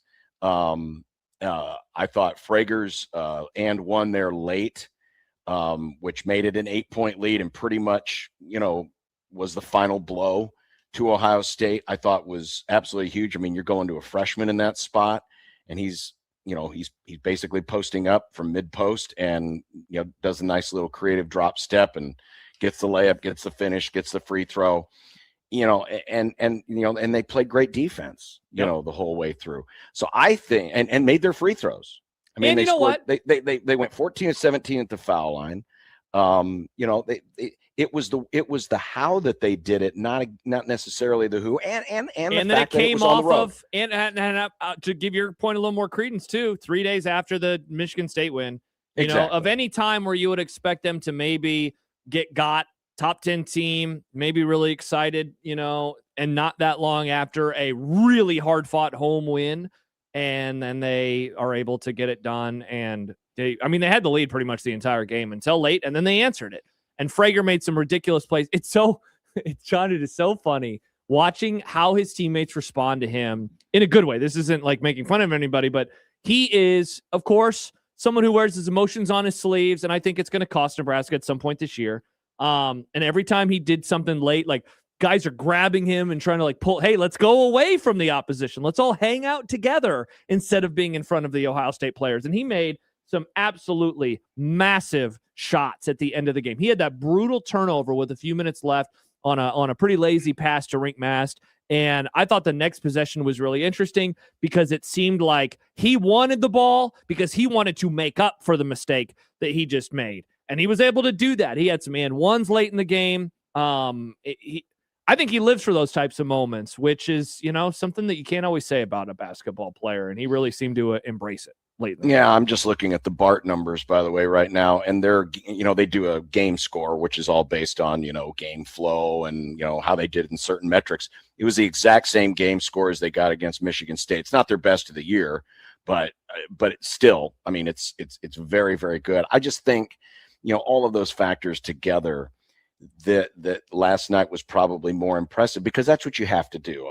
Mac has told me this many times, about a third of the time you're going to play at a level that is like above your head. And then about a third of the time you're going to play at about your level. And then a third of the time you're going to, have a below average game. Yep. And last night, in my opinion, was a below average game. And it's how you do when you're not at your best that makes the difference between, mediocre teams to good teams to great teams, et cetera, et cetera. And I think this is a great team. I think it is a team that has come together in a very unique way, and they do it with defense. And you have to. They went back to that no middle defense that, they employed against Creighton.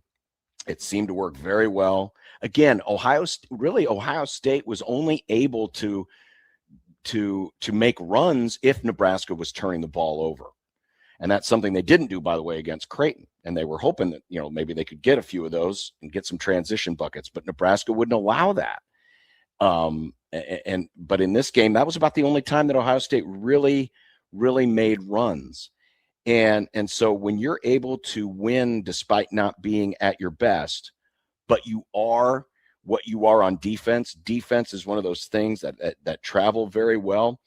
This team, because of how old they are and how mature they are, I think it's a team that's learned how to, because it happens a lot in basketball. And it's the unique thing about the sport where you have to play both offense and defense. You can't take possessions off. There's not Travis Hunter exists in football, and it's like, whoa, that's a rarity. In basketball, right. You got to do that every possession. You got to be that every time. Yeah. And a lot of times, if you're struggling with one facet of the game, it can eventually wear on you, even if you're a good, even if you're a good offensive player. If you're playing poor on defense, it can affect your shot. If you're a good defensive player, sometimes if you're, turning the ball over, or, not doing your part on offense, it can affect your defense. That has not really shown up this year with this team. And I'm not saying it can. These are humans, they're still young. We keep calling them an old team. It's still young. Those things can happen, but it hasn't happened yet. And I think it's gotten to the point where even if it does happen, yeah, that might be the time or two where they slip up. But this team has really come together. It's a perfect example of a team. And I don't know, how many first team all conference or second team all conference guys they're going to have. I would say this, if you're already like projecting ahead to, arguing with people on Twitter about, well, Rink should have been in over this guy, or, Sam should have been over this guy, blah, blah, blah. Who cares? That is immaterial. It does not It'd be like matter. caring about the NFL MVP. I couldn't agree with you more, John. Exactly, because that's already done. It's already over, and Matthew Stafford's already the MVP. That's so it doesn't matter. But no, I agree. But forget about it. This is a great team effort. Yes, they have guys who are playing at a very, very high level, but they're all doing the job that is asked of them. And you rarely see any of these guys going outside of who they are and what they're supposed to be doing, because everybody else, it's, playing good basketball is about trusting the next guy. You can say this about a lot of sports, but it's about trusting the other guys on the floor and not trying to overcompensate. That's been one of the reasons why, for a spell there, Creighton was having these issues on defense. Mac would say, it's because they were worried about the guy that's scoring on them, right? Versus just working within the confines of the team. Nebraska does not have that problem. They don't. Everyone knows what their role is supposed to be. They go out and they execute their role, and they're not trying to overcompensate if someone maybe is having an off night. And that's a credit to Fred. That's a credit to these young men, and a credit obviously to their age and experience and their familiarity with each other. So I think last night is the most impressive win of the year because of all of those circumstances. And fair argument. And it shows me, and not that I needed it, because I already felt a lot of these things. But it's just another reinforcement that another brick, right? That this team is here to stay. This is not, just some 2.5 month long fluke. Oh, yeah. This isn't just some, flash in the pan. This is a team that's here to stay. Here to stay, and I'm talking about this season. This is a team that is going to contend for the Big Ten championship. Now, I will say this. Michigan's is at a whole nother level. Yeah, they're so Michigan is at a whole nother level. Purdue is probably in that boat. That's why I cannot wait to see what this team does with Michigan going on the road to Michigan. Yeah, that's 3 weeks because I've seen Michigan tonight. up close, and that team is freaking awesome. But if there is a team that can hang with them and maybe make them sweat, I think this team could do it. Michigan hasn't had a game decided by single digits since Friday, November 14th. That's the last time they won that game. I quoted all those game score things. Michigan hasn't had a game under 80. It's a 0 to 100 scale. Mm-hmm. They haven't had a game score under 85 all season. That is nuts. And they got have a lot of 100s, 5 100s. They've got a lot of 100s. And They a got lot of San Diego 99s. State, Auburn, Gonzaga, Villanova, McNeese. It's ridiculous. It's a really good team. Yeah. But I think this team will be in the running. They may not. I'm not saying they're going to win the conference, but they have earned their spot in the upper division of this conference. Oh, yeah. And even if you eventually separate Michigan out, because I saw a debate the other day about, is this Michigan team, is it better than the Baylor team that won the COVID year or 2021? It's being talked about in those types of levels. I'm not saying this Nebraska team is this, but they are good enough to be in the upper tier, the top tier of the Big Ten, and they're good enough to be in the conversation, all the conversations that they're in, and don't worry about all the individual crap. This is just, Fred has put together a great, great team. Yeah, he has. And I think last night was another perfect example of that this group is real. You don't have to ask the questions anymore. Oh, is this real? Is this just mirage? It's real. Friends, it's real. Yeah, okay? I saw prognostications today that had him as a 2 seed, 3 seed in the NCAA tournament. Like, holy crap. And they're going to be in that conversation, barring injury or something like that, right? This isn't the type of team that's going to fall into the typical, it's Nebraska basketball. This is what they do. They choke, they fold. They're not going to do that. The only way this thing gets derailed in that sense is if they have a rash of injuries, in my opinion. Yeah. Because they've shown me all they need to show me. Yeah, for sure. In terms of being legit and being really, really good. So there you go. We didn't start with Minchey. Look today. at that. We started with the positivity. Now we'll go to break, and then we'll come back and say it's time to burn the city down. We did technically start with. I mean, we mentioned it in passing. We mentioned it. We minchied it. And now we're going to dive deep into it, Nick. We'll do it next. It's Unsportsmanlike Conduct on 1620 The Zone.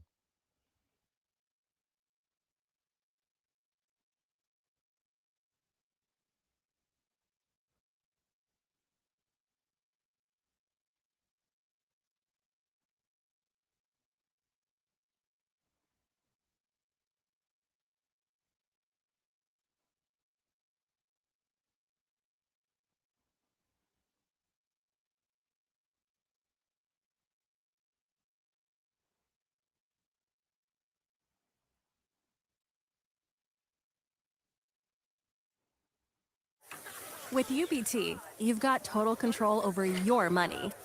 Like Doug, who runs his game day tailgate like a well-oiled machine. I got burgers, brats, chicken, dogs, plus all the fixins.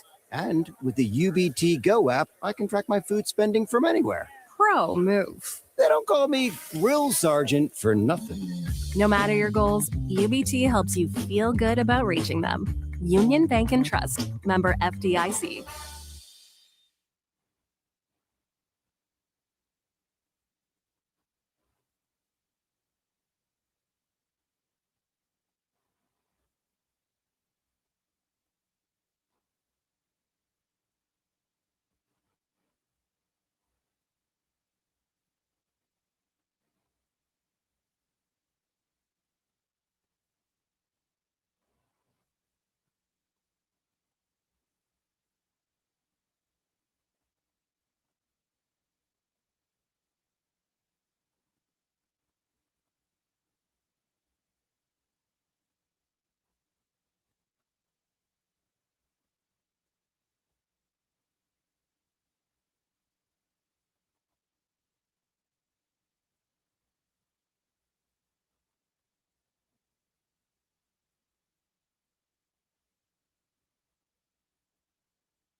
With UBT, you've got total control over your money.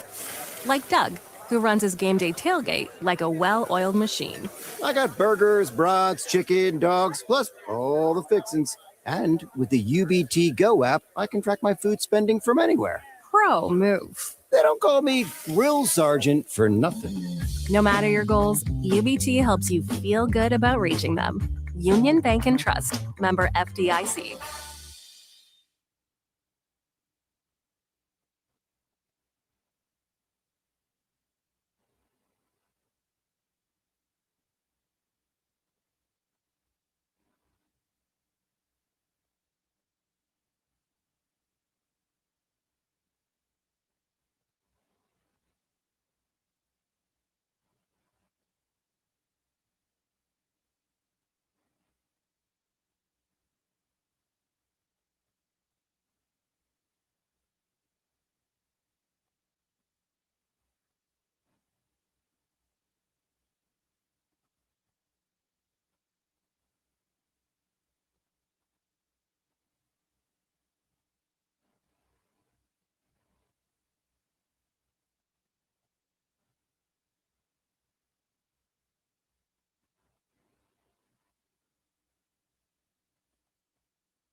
Deciding on a college with your high school senior can be a little overwhelming for parents. But applying for money to pay for it is simple. FAFSA, the free application for federal student aid, is now easier than ever with fewer questions and faster fill-out times. If you have a high school senior, now is the time to apply for thousands of dollars for classes, books, and housing.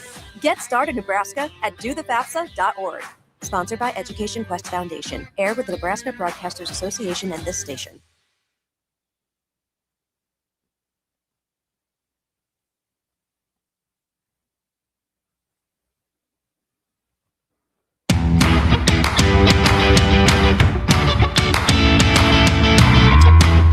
Well, Nebraska's got no Minchey. Our pets' heads are falling off. I'll be honest with you. It caught me by surprise last night. I may not have realized it or known about it until we had just gotten back from dinner and the game, basketball just ended, and then I just got settled in, and Rob Anderson texted me the link to the. Oh, tweet. really? And I'm like, oh my God! I had to, and it was Max's tweet. Max Olson is going to join us here in a little less than an hour. And for a second, I thought, oh, is this like a fake Max Olson account? So I, was furiously scrolling through Twitter, and sure enough, I saw it in all these different places. I was surprised, but I shouldn't be surprised. This is what it is. And the difference is the transfer portal is now that we have the 2-week portal, is a condensed version of the entire traditional recruiting process, where you think you have this guy who's committed like back in June, and then you go through the whole football season, and then you get to like November, and then all of a sudden, oh, he's decommitted and he's going to go to Alabama now or something like this. This is all now happening in just a much more condensed period. So I don't know about you. I'm not like frustrated. I guess I am frustrated. I'm frustrated by the entire process in general. Don't hate the player, hate the game, right? The game definitely is broken. But as far as, why it happened, I guess, listen, it all comes down to money. And who knows, I was asking the question all day yesterday. Maybe it was a playing time thing too. Maybe this is an indication there weren't any assurances. I don't think so. I think that this is a money conversation. A lot of the chatter. What do you got for us, Nick? I was similar to you. What are the odds, do you think, that he never intended to actually come to Nebraska, but he was just using it as a way to leverage money from other Now, people? that's a great question, and I want to talk about that with Bruns when he joins us in 15. Sure. In terms of that. But I think that this is a money conversation. Certainly it seems like the path is going to be there, John, for him to be the unequivocal starter at Kentucky. Using round numbers, which I know Happer did on his show today, and so I think that that's a fine idea to do. $1 million is seemingly what the number was that was being thrown about for Nebraska, and that perhaps it was doubled by Kentucky. And so if that's the case, does Nebraska John, we have spent weeks talking about the approach to the portal and how Nebraska should, I know I have said this, so I'll just say I think that Nebraska should bring in a quarterback and use whatever money they have on other needs, the majority of the money on other needs. If that is true, it went from 1 to 2, and Nebraska really wants this guy. How much further are you going to have to bump? Are you talking 2.5? You're talking $3 million? So let's say you have to do that. Is that really the plan that is going to help you? You have a finite amount of money. There is only so much money that Nebraska football can spend right now to do so. That said, did Nebraska get played? I mean, that's the thing. I think that you can be frustrated by a lot of things. You can be frustrated by the current state of the sport and how it got you to this place. You can be frustrated that a player's word is not their bond, which it's always been that way. This isn't anything new to recruiting. You can be frustrated that they swooped in at the last minute. Why hadn't he already signed with Nebraska? Because apparently last night everything happens and he already signs with Kentucky. Why had he not signed with Nebraska at that point in time as well? Was he using Nebraska? These are all great questions. We're never going to get a for sure answer. But I do think that money absolutely played a big part just based off of some of the things that I've heard over the last, not even 24 hours, 16, 17, 18 hours. Well, this was a rather interesting tweet. Yes, came out. It was. This was last night, I believe. This was indeed last night. Last night. Yep. From Will Compton. Kenny Minchey just Nebraska. He used the F word. Nice. He committed, was supposed to visit tomorrow. Agent had paperwork and said he was signing. Kentucky hit him with a blank check. Lack of honor and spine led him to switch before signing the contract. Agent complied.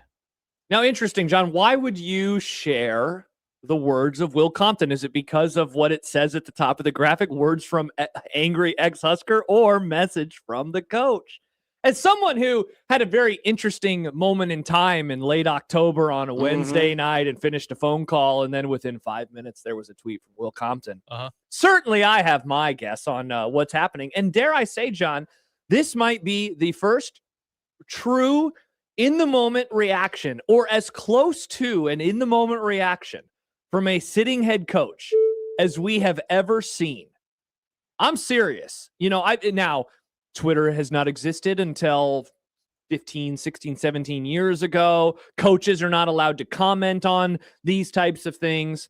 But this is as close as you can get, in my opinion, to finding out what a head coach thinks of a player that decommitted as we will ever see. Yeah, I don't think there's any question. And so if that's true, holy crap, they are not happy. No, they are not happy. They are not happy about that. Look at some of those words. Agent had paperwork, said he was signing. Lack of honor and spine. led him to switch before signing the contract. That is quite the statement to make about a 20, 21-year-old person. That is quite the statement to make from this. I mean, look, Will Compton, we were joking about Nick doxing his bully from high school. This is pretty interesting. Will Compton has quite the pulpit, to go after. If he says something like that, it allows you to, it's going to spread far and wide, just given the reach that he has with his social media and with his podcast. Again, they all know what they're doing. Don't hate the player, hate the game. Yeah, it doesn't seem like Nebraska football and the head coach is hating the game. It's the game that is broken. It is not the player. And you can say all you want, hey, I'm going to commit. But then, if someone literally comes in, and we're just going to assume here, but if literally someone comes in and does the blank check, hit him with the blank check, and he doubles what he was going to get, most people would take that. Well, what do you think about this text from Doc, Most John? people would take that, especially when we're talking about a situation where, the decision itself was less than 24 hours old. Yeah, how big of a relationship did he even have with Nebraska football? He had never even visited yet. And again, that is hate the game. This is the problem with the whole system. You got guys who are committing to all over the place. Nebraska's gotten more commits today, I guarantee you, from people that have never set foot on the campus and have no idea. And they're basically committing to an idea. Most of them are. Sure, there's a few that are visiting and are trying to go through the process, but it's speed dating. It's speed dating. And any of you gone through speed dating before knows that 99% of the time that stuff doesn't work. Mm-hmm. But those are the rules, the game that we keep talking about, that college football and college athletics have put themselves in. But this isn't a Kenny Minchey thing. And sure, are there unscrupulous agents out there or people who are in the ears of folks who are just out for the paycheck? Absolutely. Absolutely. But if you fix the game, it'll fix the rest of the behavior, or at least it'll curtail the bad behavior or the lack of honor or the lack of a spine. But remember, the whole lack of honor thing's been out there forever. People have decommitted all the time. Well, hey, they decommitted in the traditional recruiting sense. People change their minds. Hey, let's talk about it happening from the coaching perspective. As Doc writes, Minchey played Rule like Rule played Nebraska with his contract extension. The only people who are getting screwed is the Nebraska fan base who has been here since day one. Minchey used Nebraska to make money like Rule used Penn State to make money. Absolutely. Yeah, exactly. Absolutely. Rule was talking in such a way the week of the Minnesota game as if that Penn State was, interested in him, and it was all implied. And then a few weeks later, here comes the big contract extension. And then we find out after the fact that Penn State really wasn't interested in the first place. Yeah, Lowdown writes $500,000 more and a better quarterback coach / developer. I'd take that deal. Yeah, what if it's $1 million more? Then I bet you really would take that deal. Well, there's probably better weather in Kentucky. Probably better. I hadn't even thought about it in the bluegrass state. That's a great point. And there are other things as well. And we're never going to know. But maybe he didn't want to come to a basketball school. Maybe that's a part of it too. Or volleyball school. Well, things have been struggling a bit with Kentucky basketball, so maybe you're onto a point there. But Cats or dogs. Am I frustrated that there are people that will take advantage of it? Sure. I would like to think that most people's word is their bond, but again, because of the way everything works out and the way the speed dating aspect of this whole process works out, it frays at the nerves. It changes your behavior.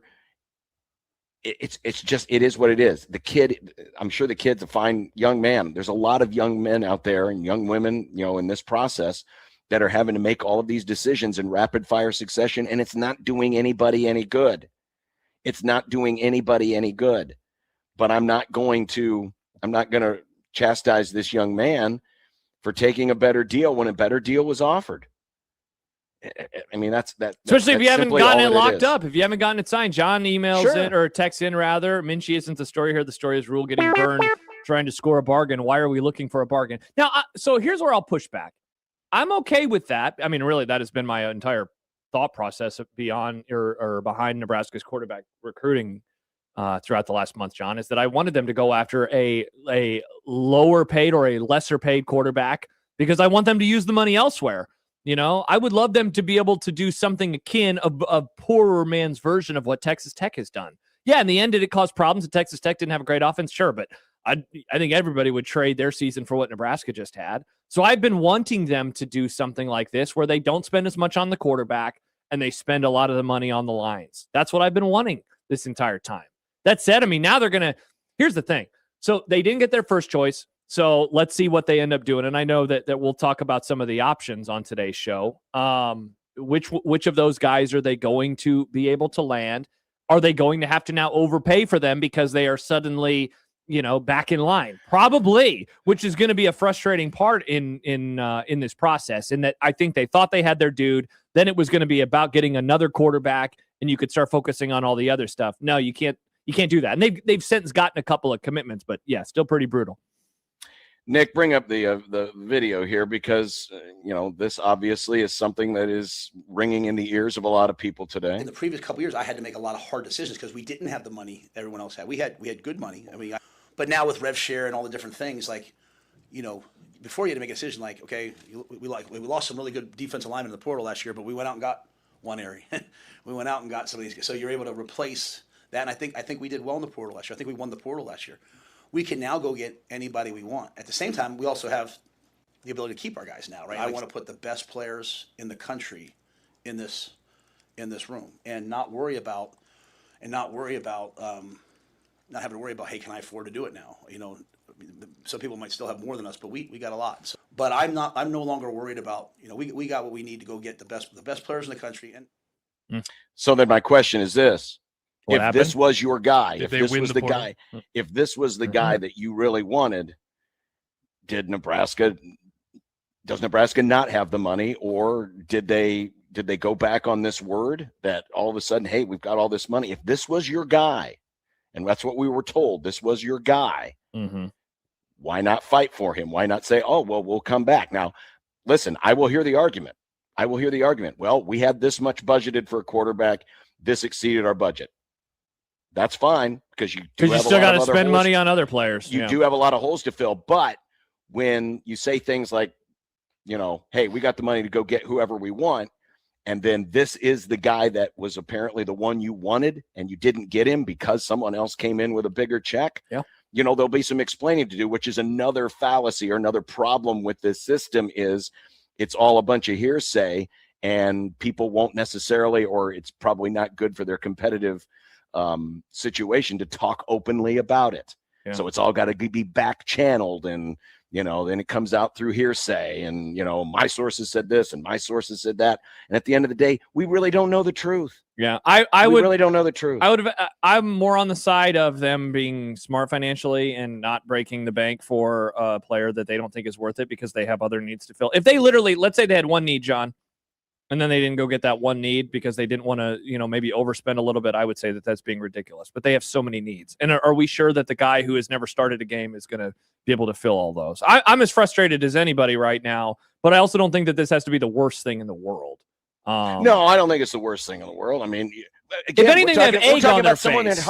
We're talking about someone that's hardly ever played in a game. Bingo. They have egg on their face. That's the problem right now. Is just like, wow, you can't even get this part right. You can't even get your first quarterback right. Well, they have, but again, the reports were that he had committed. It's not like Nebraska made the announcement. Yeah, but John, you will agree that in the portal era, it does seem like there is a quick turnaround on commitment to signing. This is not like high school.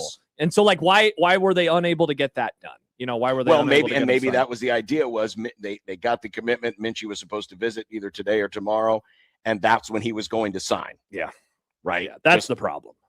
Yeah. So it'll be interesting to hear at some point somewhere down the line when we get confirmation on how this actually all played out behind the scenes. I'm sure that story will come out eventually, but right now, I'm excited to talk to Max because Max talked to Minchey the other day. And so what's going on there? I can't wait to talk to him in a few minutes. And he's coming up in about 30 minutes, but coming up next, Michael Bruntz will join us. We'll get his thoughts on this situation. And Nebraska has picked up a couple of portal entries that we know of. Yep. Not sure if they're signed, but we'll talk about those and more with Michael Bruntz of Husker 24/7 next. It's Unsportsmanlike Conduct on 1620 The Zone.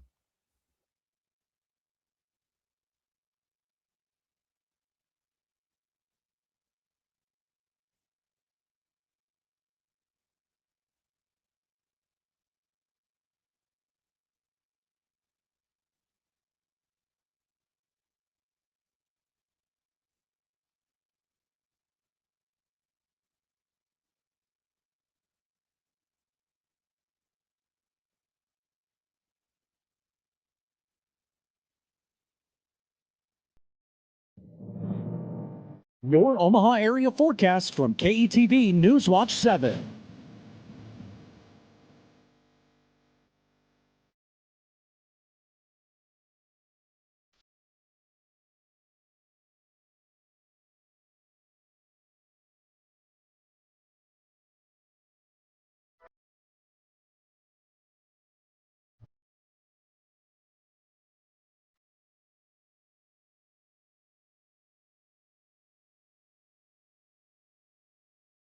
Host is roasting every morning. Host is roasting every day. Host Coffee stands as the vibrant heart of every break room, offering the unique fusion of traditional quality and modern flair. We're not just your coffee provider, we're the center of memorable workplace moments. Call Host Coffee today.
Here's a story of a man named Brunsey who covers Husker sports, boys and girls, like football and basketball, even weightlifting, like front squats and curls. Then one day, good old Brunsey called a talk show, and acting on what they thought was a hunch, John and Josh wanted to start a family. And now we get to talk to Michael Brunts. It's Michael Brunts. Michael Brunts. Now we get to talk to Michael Brunts. Hello, Michael Brunts, Husker247.com. How is your Tuesday? Not bad. Happy New Year. It's been ages since I talked to you guys. I know. Since we last talked to you, the Denver Broncos sealed up the top seed. Man, it's going to be nice for you Brunts. this weekend. You don't have to stress out about a playoff game. You watch everyone else stress out. That's very true. I'm enjoying the bye, and I'm looking forward to seeing who the Broncos get in the next round. Yeah, do you have, like, it's a fool's errand to root in the first round because you could come back to bite you. But who do you not want to play in round number one? You have, 3 possibilities on who you could face in the first game? Yeah, San Diego, or not San Diego, geez. The Chargers are one of them, right? Like, that's a... If the Chargers won, they would, no matter what happens in the other games, you would for sure play the Chargers. Yeah, that one actually worries me a little bit. I don't know why. don't know if it's the division thing or what, but familiarity. Yeah, and I mean they've lost to him already this year, so that concerns me a bit. But I don't know. I'm slightly confident in Denver. The home field advantage is big, but I'm still I don't know. It feels very premature to be like even picking who I would want them to play at this point. If that makes, I'm a self-hating Broncos fan. Sorry. Yeah. Well, there's a lot of self-hate going on, or just hate in general, thanks to the news last night of Kenny Minchey. Could Nebraska, in your opinion, still end up ahead in this conversation by the end of all this, or do you think it's going to require a heavier investment than Nebraska was obviously willing to give Kenny Minchey? I think it'll probably end up being a bit more than what they were, looking at there. I mean,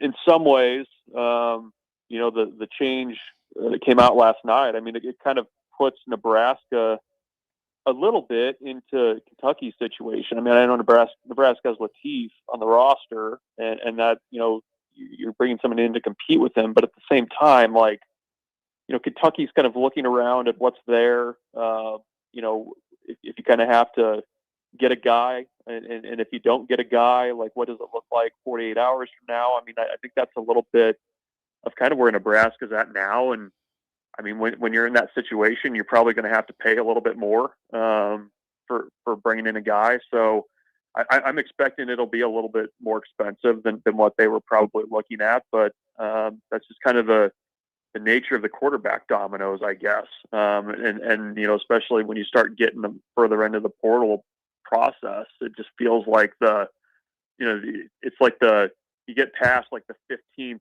highest rated guy or the 18th, and it falls off quite a bit. So I think it's going to have to be, Nebraska's going to have to get their guy here in the next 24, 48 hours.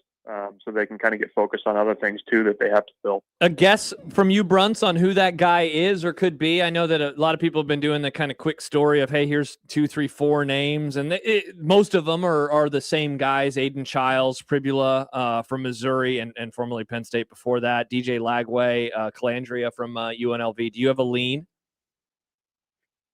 I think Calandria is probably a little bit more along the lines of what they want.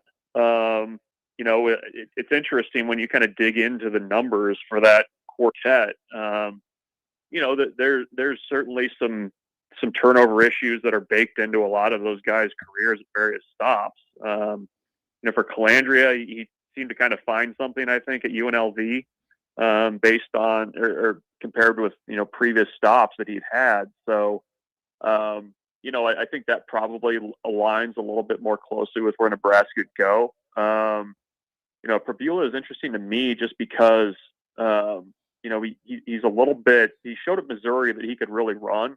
And I think he's a little bit more well suited for the Big Ten, I guess, just from that perspective. So those would probably be where I would, go first, but I go back to what Nebraska and Matt Rule said about Aiden Childs when they played him. I mean, I think there was a lot of respect there, but I think Calandria is probably towards the top of their pecking order right now versus the other 4 in that group. It's interesting, Nebraska, had their guy locked up, and then all of a sudden, didn't, and now actually Nebraska is kind of at an interesting little cross intersection here for where those next dominoes are going to fall quarterback wise. It's been a really whiplashy last 24 hours. Mm-hmm. Michael Brunts from Husker 24/7 joining us. Whoever that quarterback is will apparently, I'm just going to say allegedly with all of these until they're actually signed. Not a bad idea. But South Carolina tackle, is it Bobalade? Bobalade? Babalade. Oh, Babalade. Okay, even better. Tree Babalade, who's expected to be one of the higher paid offensive tackles in the country. This is a former very highly rated player. Now, he hasn't played a ton of games, I believe about a dozen or so. But we've seen Nebraska do this. They went out and they paid a lot of money the last 2 years for offensive linemen. Could this be the one that finally hits big? Yeah, I mean, it's interesting. Would you guys say that Pritchett hit big towards the end of the season? Towards the end of the season, he was certainly better, but I guess if I were to take the whole body of work, I wouldn't say he's hit big, but at least he wasn't. Yeah. It wasn't like it was the year before with oh my God, his name escapes me right now. Oh, from Florida? Yeah. Where his name was spelled in a way that you would think it. Mike yes, Mazuka. Mazuka. Mike Mazuka. Yeah, exactly. Yeah, that one appeared to be quite the flop. I was certainly would not categorize Pritchett as a flop. Definitely not. Okay, it's interesting, like because it feels like some of the stuff coming out of South Carolina about Tree was very felt similar, I guess, to maybe what we were hearing at least initially out of the gates about Pritchett, just as a guy that could probably benefit from a change of scenery and maybe a new role. And he played towards the end of last season, played fairly well. I know South Carolina fans were pretty down on their offensive line as a whole for the most part, but he was one guy that at least I think there was kind of this thought that, well, he's got 2 years left in college, still time to unlock some things. The physical traits were there for sure. And Nebraska has a really good evaluation, from Lonnie Teasley about him and kind of what he could be. So, you're just kind of looking at the pieces right now and kind of how they line up for next year. I mean, you get Brendan Black, the guard from Iowa State, with over 2,000 career snaps at that right guard spot. You put Tree next to him at right tackle. That looks okay when you've got Pritchett on the left side and Justin Evans at center. So we'll see. I mean, there's I think a ton of potential there, and that's going to be Jeep Wade's going to have a lot of attention on him, and rightfully so, this spring, with kind of how not only can you bring in these guys that are well thought of in terms of what they're making out of the portal, but also can you bring those second and third year guys that have been on campus and not really shown a ton, can you get them to the point where they can maybe help you and give you some depth too? So, I would expect they would even add another piece or two along the offensive line if it's the right guy and everything kind of lines up price-wise. Bruns, are you surprised at how things have gone with former San Diego State players so far on the defensive side of the ball? Well, I mean, I think Chambliss, was the big one. Obviously Trey White, got a lot of attention and his potential as an edge rusher and whatnot.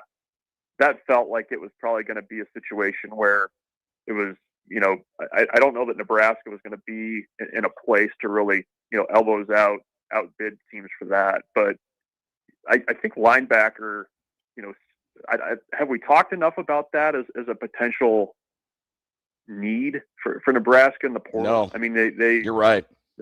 You just kind of look at what was in the bowl game, what's coming back. I mean, it's, Vincent Shavers and, a bunch of guys that have potential but haven't really had the production yet. And that's why Chambliss is really important. And so I think that was a big one. We'll see what happens with the other two defensive backs from San Diego State that visited over the weekend as well. They haven't announced anything yet, but I think Nebraska's in a decent spot for those two. Definitely the two though that get the attention are Henderson and White, and they're going elsewhere. But I think Chambliss is going to be the guy though that when you look back on it, it's going to be just a huge need for that defense and kind of getting somebody in the middle of it that's comfortable with everything. So at least you're getting at least one guy and maybe some more to follow as well. But I think Nebraska kind of took a shot with the other guys, but wasn't able to get things done there. Your read on Keona Davis entering the portal, I would rate in terms of the guys who entered the portal, this is probably the more surprising one from a Nebraska perspective. I personally was not surprised that Dylan entered the portal. So I kind of rate Davis higher on that list. I'm curious your thoughts and whether or not the lack of a new defensive line coach may have played a role in that. Yeah, it probably didn't help. I do wonder, with him, as you're kind of looking at, what are you going to spend at a certain position and whether or not the production at that point justifies it. I mean, Nebraska did have to kind of tidy things up monetarily last year to make sure that, he stayed out of the portal or came back. I do think he would have benefited certainly from better development up front. I mean, I think that's not exclusive to him either. I mean, I think there's a number of guys that just didn't get better or good enough this year. But, I think at least he was a guy that, had potential and it didn't surprise me though. I mean, I think there's going to be a decent market for him out there. And, sometimes when a guy at least flirts with the portal once like that, I mean, it's, you've already kind of been down that road a little bit. So, the other thing is too, is you kind of, if you're a defensive lineman at Nebraska, you'd probably like to know who your coach is going to be be able to make that decision. But he was one that was probably the not the biggest surprise, but just the guy that you're like, okay, the potential still felt like it was there. But yeah, we'll see. I mean, I think that defensive line, you're going to need to really kind of build up a lot of those guys that are kind of in the same boat as Keanu Davis was. Michael Bruntz of Husker 247. I saw today where your beloved Las Vegas Athletics aren't going to get the trademark from the patent office. Yes, both Las Vegas Athletics and Vegas Athletics were denied by the U.S. Patent Office. What in the world are we going to do? What are we going to call these people? Well, I know that at least it's been a couple of years now, but a group of A's fans from Oakland had actually applied for it. Good for them. Prior to their move to Vegas to basically squat on it. So I don't know if they were ultimately successful there, but yeah, I mean, I drove by the site of the stadium in Vegas every day, and it's you can't even get the patent right. Probably don't even have the rights to the website at this point. I mean, yeah, sure, these guys are going to build a stadium.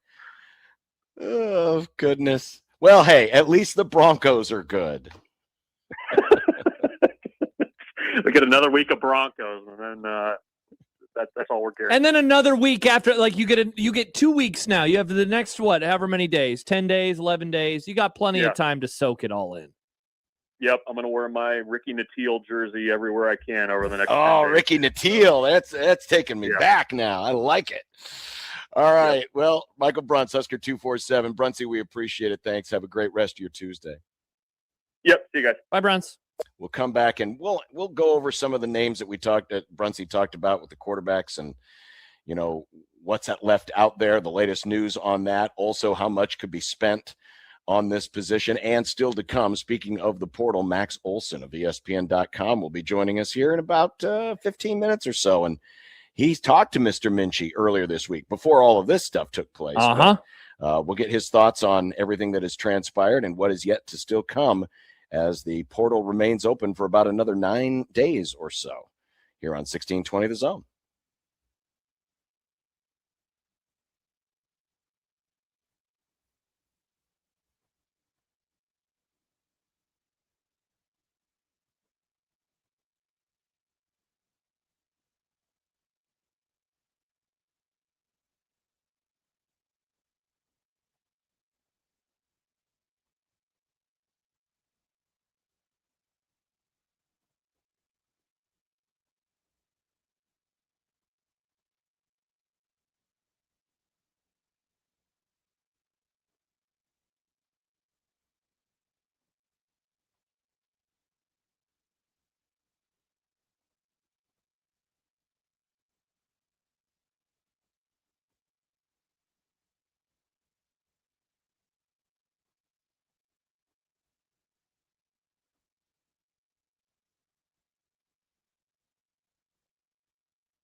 Hey, we're getting close to that time again. It's one of our annual Friday, One Beer Friday remotes. We're going to be at the American Cancer Society's Hope Lodge at the end of this month, Friday, January 30th, for the annual Pink Out broadcast. Nice. Be able to stop by and donate for the paper drive to help raise awareness and support for Hope Lodge Omaha, a place where cancer patients and their families can stay for long-term cancer treatments and do so rent-free. And we always love being a part of this. Of course, it's in conjunction with the Creighton versus Cancer Pink Out game, which is coming up on the 31st against Connecticut. So that'll be January 30th, Friday, here on the Grum from the American Cancer Society's Hope Lodge, Nebraska. All right, so we get to, and we mentioned some of this with Brunts. Yeah. Some of the names that are the targets, and apparently the reports are that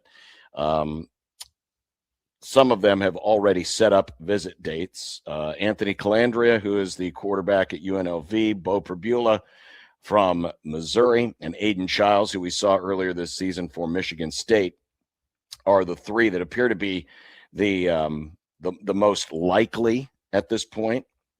DJ Lagway's name has been mentioned as well, so we put him up on the graphic, and also did it because Josh would love to see it. It'd be funny for the lulz. I don't think that's going to happen. I have a guess actually after we go through these names on what's going down.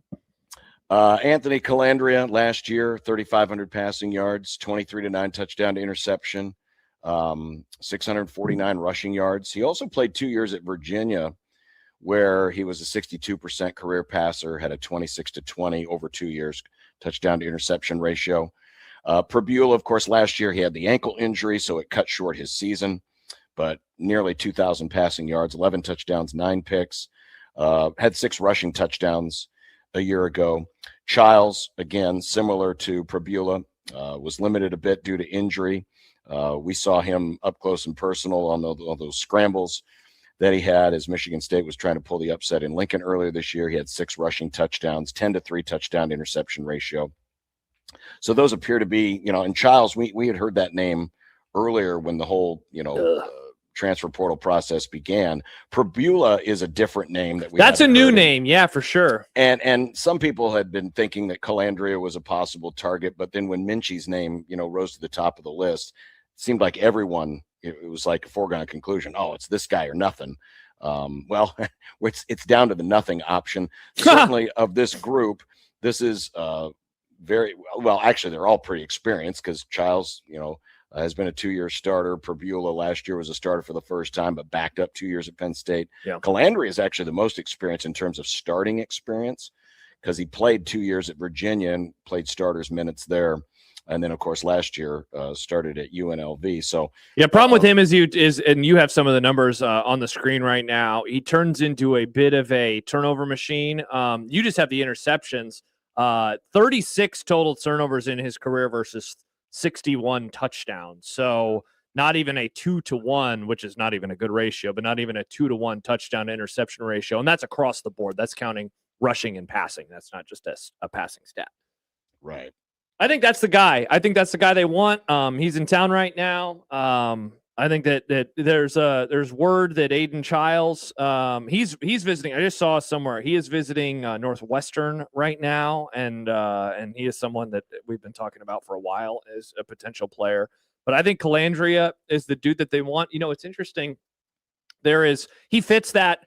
Again, just to repeat myself a little bit, there's 3 buckets. There is the big time money. You got to get proven guys. None of these players, in my opinion, fit into that bucket. Right? These are they have started, some of them at lesser schools. I mean, certainly Calandria, though he does have power experience, UNLV, a Mountain West Conference school, so a G5 guy, but lots of experience. The others, I don't even know how would we describe them? I mean, I guess they're former highly ranked high school players, but they have not been on the bench, like that in a way. I guess there's a 4th bucket, John, and that is kind of disappointing to middling to up and down, however you want to refer to them, careers so far. And I think all of those in some way, shape, or form, certainly Lagway and Childs, I think would fit that bucket the most. So Calandria perhaps offered the thing that I kind of wanted more. I do worry just looking at the raw turnovers. Has anybody said Jeff Sims in the chat yet? Like that's the first thing that I thought of is, ooh, that is a lot of turnovers for a player in his time as a starting it is, but quarterback. remember, look at what Jeff Sims has done to Arizona State, right? Well, okay. Well, not to be a Debbie Downer, he has a really good head coach. He has a really good head coach. And see, that's the thing. Really that's good not development, changing. right? Yes. And we were talking about this yesterday with Minchey. It's not the thing that's changing. It's going to be the same head coach. It's going to be the same offensive coordinator, the same quarterbacks coach. And so, what is that group going to get out of anybody, whether it's a name on this list or it's anybody else? Mm-hmm. I would say of the group, Calandria certainly has the most experience. Prebula has kind of the pedigree. He was good enough, obviously, to be recruited to Penn State. Mm-hmm. He was off to a pretty good start last year before he got hurt. Certainly has played against big boy competition. Same with Childs. They're both Big Ten, SEC guys. Those two probably interest me a little bit more. Prebula and who? Childs. Yeah. I just do not like the idea of Childs. Again, based on who they have played. Now, Calandria did play a couple of years in the ACC, so that would certainly help. The rushing numbers for Calandria shine a little bit more, but you also look at their size. Calandria is the shortest of the group. Mm-hmm. He's smaller body, 6-foot guy, 200 pounds. Childs is more of a big body guy, 6'3", 225. And Prebula kind of fits in between a little bit, 6'2", 212. But I think with Childs, and part of this is what I'm basing off of what I saw in person. I liked his moxie. I liked his ability to be tough, but I don't think Nebraska is going to be asking him to run it as much as Michigan State did at times, or at least as much as he did. I'm looking for, like, as Michael has pointed out many times, someone who's functionally mobile.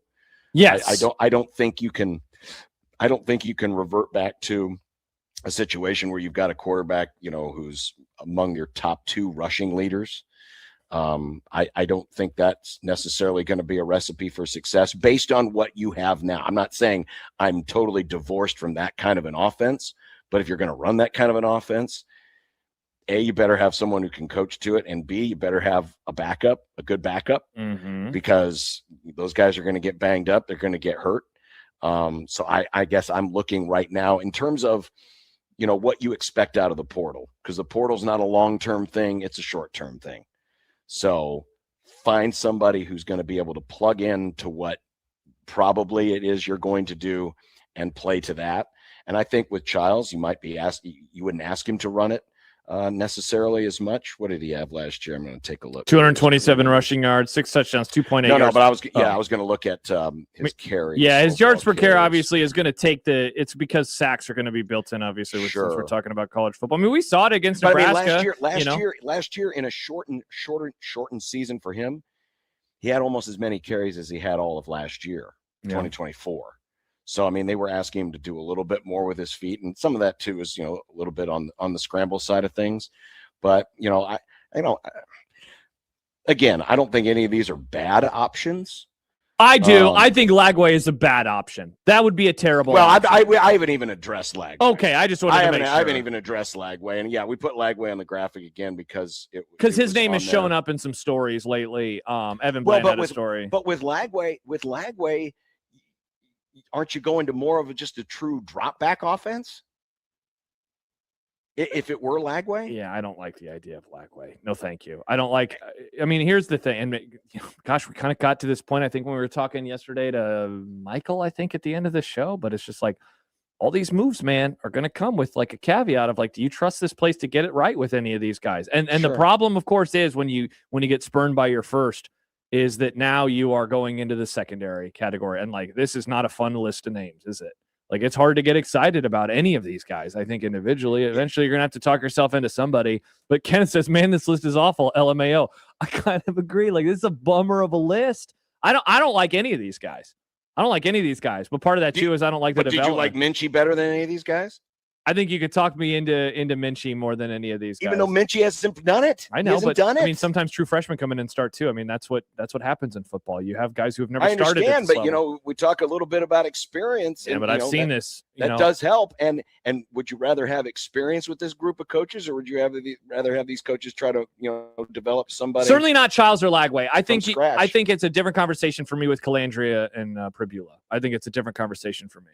I mean, and here's the other thing with Lagway. If they got, Lagway, what's his talent? His talent is a big arm. Yeah, exactly. Fun. Is cool. Nebraska good? Would Nebraska even utilize that? No, would they even go to play to his strengths? No. Again, the funniest part about Lagway would be a lot of people having to backtrack, but otherwise, I don't. Yeah, no, thank you. I have no desire to play in this world. This sounds terrible. Sounds pretty terrible. I mean, I'm not that bummed necessarily about this, but then again, I wasn't like super jazzed. No, I was talking about Lagway in particular. No. Yeah. But I'm not jazzed about any of these names, but I wasn't jazzed about it from the beginning because I know what I've seen with this offense, and I just don't know what they're going to have. I just don't know if I trust the coaches to be able to do the right things with them, and who are they going to get around them. Yeah, you still got to have a running game. Who's going to do that?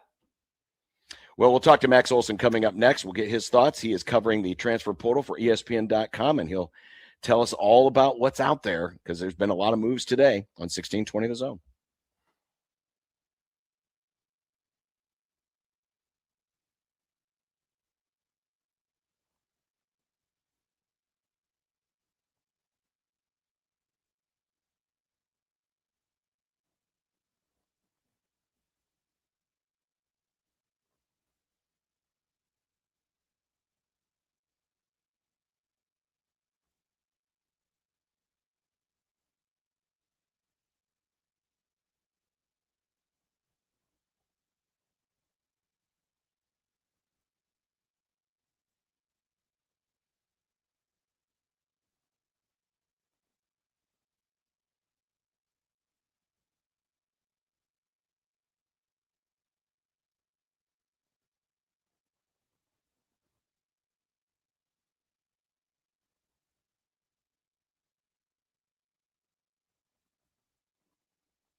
Let's head to the Prairie Flower Casino Zone hotline and welcome in Max Olson, college football writer for ESPN.com. Max, we do appreciate it. We know how busy this time of year is.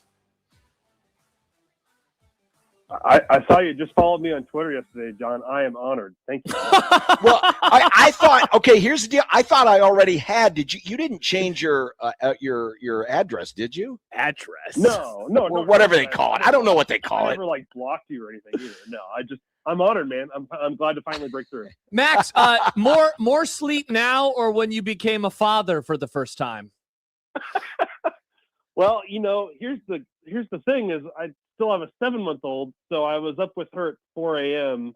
So it's you get it from both angles for sure. Yeah, it's I think probably from Thursday to now it's been a whirlwind, man. It's a pretty it's it's over 5,000 D1 guys all going in the portal at the same time. It's just every minute something is happening. Yeah, seriously. Well, around here, it seems like every minute Nebraska's getting a quarterback commit and then he's disappearing. So you had a chance to you talked to Minchey earlier this week before all this went down. Then, of course, the last 24, 48 hours has taken place. What do we know about how this segment or how this saga has played out? What's kind of your read on it? Yeah, usually with this stuff, I was trying to think last night. I remember Dylan Gabriel was supposed to go to UCLA to play for Chip Kelly, and then at the last minute switched to go to Oklahoma. I can't really think of very many examples in this era of QBs flipping their commitment. And usually when these guys announce it, it's done, and they're gonna go and roll, and on to the next one, right? And so, to be honest, I was as surprised as anybody yesterday when that stuff broke yesterday. I think from talking to people close to him, I think there was no sudden concerns about Nebraska. I think they felt very good about going to Nebraska on Sunday. I think it was Kentucky was in a spot where they were pursuing Sam Leavitt, and then Sam Leavitt goes on the OV to LSU. And I think it was honestly just more about what Kentucky was offering. And from what I've been told, guys, Kentucky did not offer more money. I don't think that I think Nebraska was offering the better deal ultimately. Really? Yes, but the sense is that the combination of Will Stein and Joe Sloan, the OC there, they've the last 3 years they've coached Bo Nix and Jaden Daniels and Dylan Gabriel and Dante Moore, and I think for a guy that hasn't started and hasn't played and is trying to get to the NFL, I think that track record and that opportunity was just one that he couldn't turn down. But obviously the timing of that was pretty messy. Max, you mentioned it. Normally in the portal era, a player commits and then he signs pretty much right away. And I believe that's what's already happened with him in Kentucky. So what do we know about why that didn't happen with him in Nebraska? Were they unable to get him on a visit? I mean, I have to imagine a question a lot of Husker fans are wondering is just what was Nebraska used by this situation? What is your guess on those 48 hours from commitment to yesterday's news? Yeah, no, it's fair. I mean, usually when it gets announced, pretty soon after that name is popping up as officially signed in the portal. And then, there's the signed from that standpoint, and then there's a signed from a deal standpoint. But I mean, I from what I've heard, the deal with Nebraska was a 2-year deal and a very generous one, especially for a guy that didn't have starting experience. And I think what happened truly is that Kentucky, even after the announcement on Sunday, Kentucky just kept calling, and I think he either took the call to let him down or just took the call out of curiosity, and they just kept recruiting him. And I think by Sunday night it was we still need to kind of think about this a little bit. And then Monday you kind of go through it a little bit more and decide to flip. Now, another element of that's a little bit unusual, guys, is, usually you go on the official visit and you sign, you know what I mean? And so the fact that Kenny Minchey never came to Lincoln, I think part of it was he wanted to just do this all, line it all up and then go move. And so I think that's another kind of unusual element of this is that, he was supposed to take the official visit to Nebraska today or tomorrow. And so the fact that kind of happened after the fact, just the timing of this all was strange. And certainly the deal didn't get done. Max Olson of ESPN. So just to clarify, you don't think this was a situation, because there was a famous tweet earlier today from Will Compton who said, Kentucky just offered a blank check and that's what happened. You don't think that's what is happening here? I was told from his camp, Nebraska offered more money than Kentucky. Wow. Interesting. Yeah. which certainly changes the story. Of course, I haven't laid eyes on contracts and that. Sure. I don't think that's, I truly think that his Kenny Minchey's, take on this was, opportunity at Kentucky and the track record of those two guys. It is like a little bit closer to home and some of those kinds of things, but I think ultimately like it was a very tough call for him and one where it's like this stuff just goes really fast, right? The portal just opened Friday, and as we're already seeing, like half of the Power 4 teams are trying to find a starter right now, and these guys are committing very quickly. So if you have a spot, you kind of have to take it or somebody else will, and so it does speed up the process in the decision making. Obviously, like just it's not great overall. Like if you commit to a school, you got to stick to your word on this, even if people keep calling, right? And so that's the unusual part of this and a disappointing thing. But like, I don't think that Nebraska did anything on Sunday or Monday to mess this up. So Max, where does Nebraska go next? I mean, as you tweeted out on Friday, he was their top guy. And so now it's multiple days later and multiple players are now committed or signed to other schools there. So it's a different crop of players that they are going after. I imagine that they were so happy that they were going to have to deal with that crop, and now they are. Where are they looking next from what you've heard? Yeah, I think you're right, because there's definitely a trade-off to this stuff where once you kind of narrow down your focus on a guy, then a lot of the people that you could be talking to are locked in elsewhere, right? So I think for Nebraska, it kind of circles back here to Aiden Childs and Anthony Calandria. And I think that Childs is, that recruitment's been a visit to USF and now a visit to Northwestern. And we'll see if they're going to get him to Lincoln or not. I think there's a good chance Anthony Calandria is going to visit Nebraska. Calandria just visited Florida State, but Florida State went with Ashton Daniels from Auburn. So it is kind of this weird game of musical chairs right now, guys, where there's a few of these guys. Bo Prabula was linked to, I think, Virginia Tech, and I think Virginia Tech's going in a different direction. DJ Lagway is like taking like 7 visits. I don't know if Nebraska is going to be one of those, but yeah, there's some good like proven guys out there right now still. Like this happened early enough that Nebraska is not cooked here. Like there's definitely options, but certainly as you saw with Minchey, like this stuff has to move very quickly right now. What is the market for Lagway, Max? I mean, I know a lot of people still look at the measurables and they look at the big arm and of course the recruiting pedigree. What exactly is his market in terms of what he could command in NIL?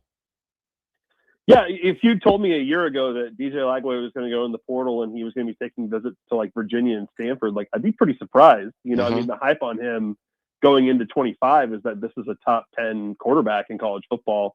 And just based off the freshman years, it's just that this thing was really heading in a very exciting direction with the Gators. And he just had a brutal time at Florida with all the injuries that he dealt with there that really just like truly made it tough to practice and develop and like kind of take the next steps as a sophomore. So, I think he's a player that, can still command, $2 to $3 million as a lot of the good guys out there do. And like realistically, I think that's what these guys cost. I mean, it is what it is, like $2 to $3.5 million probably to go get a good one at this point. And so he's got good options. Those 2 schools I mentioned, he's visiting Virginia today, I believe. Baylor has a lot of ties to his family, and Baylor is still in the mix there. Ole Miss potentially in the mix there, depending on what's going on with Trinidad Chambliss. So yeah, there's still opportunities there, but a little bit different than you would have expected a year ago, just based on the hype and him being a 5-star guy. Max, speaking of 5-star guys, I want to ask you about the quarterback that one of these dudes is going to replace, and that's Dylan Raiola. There has been a lack of chatter about him. It seems like there's this Oregon stuff that keeps popping up, and I just being a little cynical, I wonder how much of that is coming from the family and not so much what is actually going down. What do we know right now about Dylan Raiola? Because he still hasn't even said anything publicly about this entire situation. Yeah, I think that the curiosity there with Oregon is like Oregon's in a tough spot here because, believe it or not, despite the fact that everyone kind of is saying that Dante Moore is going to be like the number 2 or even number 1 pick, I think going into this playoff, it was like 60-40 that Dante Moore is going to stay in school. And they've got a lot of players coming back next year, like want to make a run in the national championship and all that. Now Oregon's still in the playoffs and the season's not over. And so Oregon's not really in a spot here to be able to bring in Sam Levitt or Dylan Raiola or one of these guys as the next man up, right? You got to kind of see how things play out with Dante. I do think Dante Moore ultimately will go pro, but that's a pretty fluid situation right now, and it puts Dan Lanning and that staff in a tricky spot. Obviously, people were linking Dylan to like Louisville early on. Louisville found their guy and linking Keenholz.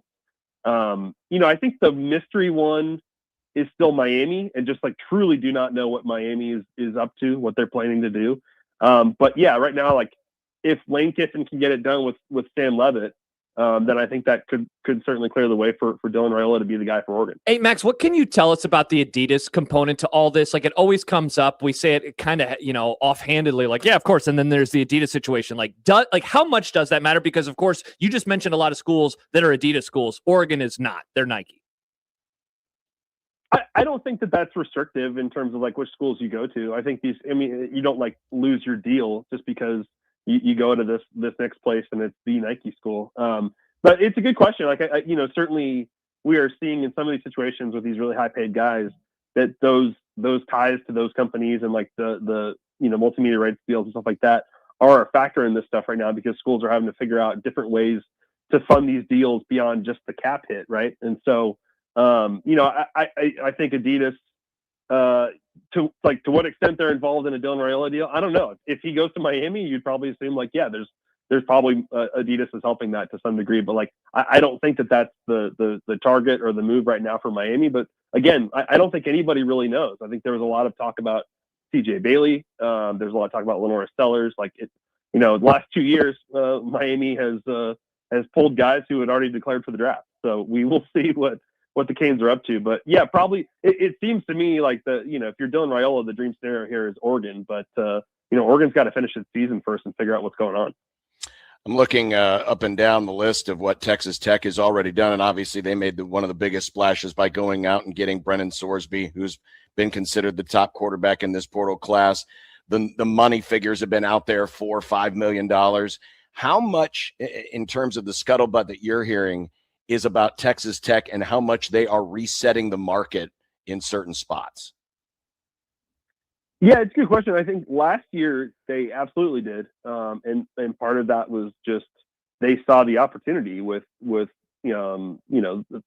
theme last year was front loading and paying guys as much money as you could before July 1 so that the deal would not count towards the cap once the cap was established by the House settlement. And so Texas Tech was very aggressive and obviously spent, between like 25 and 30 million on their roster. And they spent a ton of that money, front loading it last year and paying guys, a ton of money just to end the commitment and end the recruitment and say like, hey, what would it take for you to come to Texas Tech? And they say a number and Tech says, okay, good, you got it. And so that was their strategy last year and it was very effective. And they got, legitimate All-American, all Big 12 players. And so this year, I don't think it's necessarily a deal where it's like, I think they feel like they don't maybe have to like just totally money with everyone now that they have proof of concept and they've won the Big 12 and they've gone to the playoff. But certainly to play with the big boys for Brennan Sorsby, you got to be at the top of the market. I believe they're reportedly getting Cam Coleman in for a visit, the Auburn wide receiver who's number 2 in our portal rankings. If Cam Coleman's going to Texas Tech, it's going to be for a ton of money, and same for the D tackle from Wake Forest, who's also in our top 5, who they're also great. So if Texas Tech wins these battles, like it's going to be for a lot of money, but I don't know that anyone is saying right now, like, oh man, they're really messing things up for everybody. Similar question from me, Max. This is my last one. I want to ask about Indiana because, going into the Rose Bowl, there was still this like, we'll see from some types, I think, of college football observers, not everybody, of course. They do what they do against the Tide, and it seems like they've gotten off to an incredible start in the portal. Like, what is the viewpoint of them right now? Is there kind of this acknowledgement truly of, okay, not only are they what they are, but they're going to be a force moving forward into 26 and beyond? Yeah, I think like Texas Tech, I think Indiana, yes, they have this momentum and all this positive attention and stuff, but like I think they do an incredible job of being ready for the portal and of lighting these things up before the portal opens and really having their evaluations down and knowing what they need and knowing who fits for them. And so, you don't see Indiana like getting into like a lot of like battles that are drawn out. Like they get a guy on campus and they get him signed and get it done. And so very impressive they're already, building another video game offense with Josh Hoover from TCU, with Turbo Richards from Boston College at running back, and Nick Marsh. To go head to head with Notre Dame and like everyone else, and get Nick Marsh to commit and sign, like that's an incredible get for Kurt Cinetti. And I think that again, there's a proof of concept to that, where Fernando Mendoza and all the guys they brought from JMU and all the guys they signed last year, Roman Hemby, like they know what they're looking for, and they know how to get the best out of those players. And so I think that's something that really matters, especially in the portal, guys. Like a lot of times you're recruiting juniors who are like trying to get to the NFL and they got 1 year left. And so they want to go to the place where they can go to the playoff and where you can maximize their development and their draft position. And so, yeah, I think Indiana and Texas Tech are two places right now that, yes, they're spending money, but guys are seeing the proof there and want to continue it. Max Olson of ESPN.com. Kawan Lacey decided to come back to Ole Miss. You mentioned Trinidad Chambliss a little bit earlier on. I'm just curious what you're hearing about Ole Miss. They're busy right now in the playoff, and we all know about the situation with the coaching change and who's going to do what, when, where. Are you getting a sense that there's like a renewed effort in Oxford to like show the world, hey, the Rebels aren't dead just because we lost Lane Kiffin? Yeah, the way this is continuing to play out is kind of a nightmare for Lane Kiffin. Because that, like, his move to LSU clearly like unified and galvanized that team around Pete Golding, and everyone's sticking together. And yes, their phones are ringing and they have offers from LSU, the coaches and the players. But the way that team is like kind of blocked that stuff out and won 2 playoff games and like 1 win away from going to a national championship is pretty incredible. And, the fact that they've had so many of their star players, you mentioned Chambliss and Lacey, and they've got Centarian Perkins and a lot of really good players who've already announced they're coming back for next year. I think the aggressiveness of their leadership there to get these guys locked in and not going to Baton Rouge been really effective. And I think part of that is just the good vibes of the playoff run and, the fact that, hey, we're going to treat this as like this adversity we have to overcome together and stuff. Like it's pretty remarkable. And to watch them go out and beat Georgia the way they did, like, yeah, I think it shows you how popular Golding is within that locker room and the way that he has played this internally. Guys have really sided with him and are, look, when the season's over, will there be some players that go to LSU? Yeah, potentially. But man, in terms of Ole Miss holding on to who they want to hold on to, they're off to a pretty incredible start right now. Max Olson, ESPN.com. He is a great follow on Twitter. Trust me, been following him a long time.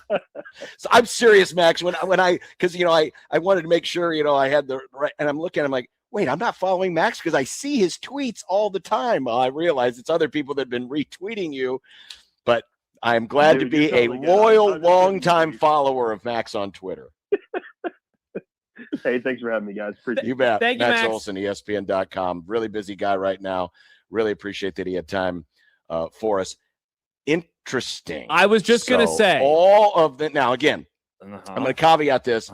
Max has been talking to Minchey's people. And with all of this stuff, when it comes to the portal, you're getting he said, she said, they said, we said. I mean, you're getting it from all these different angles. So this is the story that's coming from Minchey's side of it, which says, no, Kentucky was staying on us. They were really wanting it. They were selling the whole Kentucky thing. They were selling the Will Stein thing and how he's going to develop you. And then it was Nebraska that actually had the better money offer. And so it wasn't a situation, again, according to what Max is being told by Minchey's by the Minchey people, side, by the Minchey camp, yeah.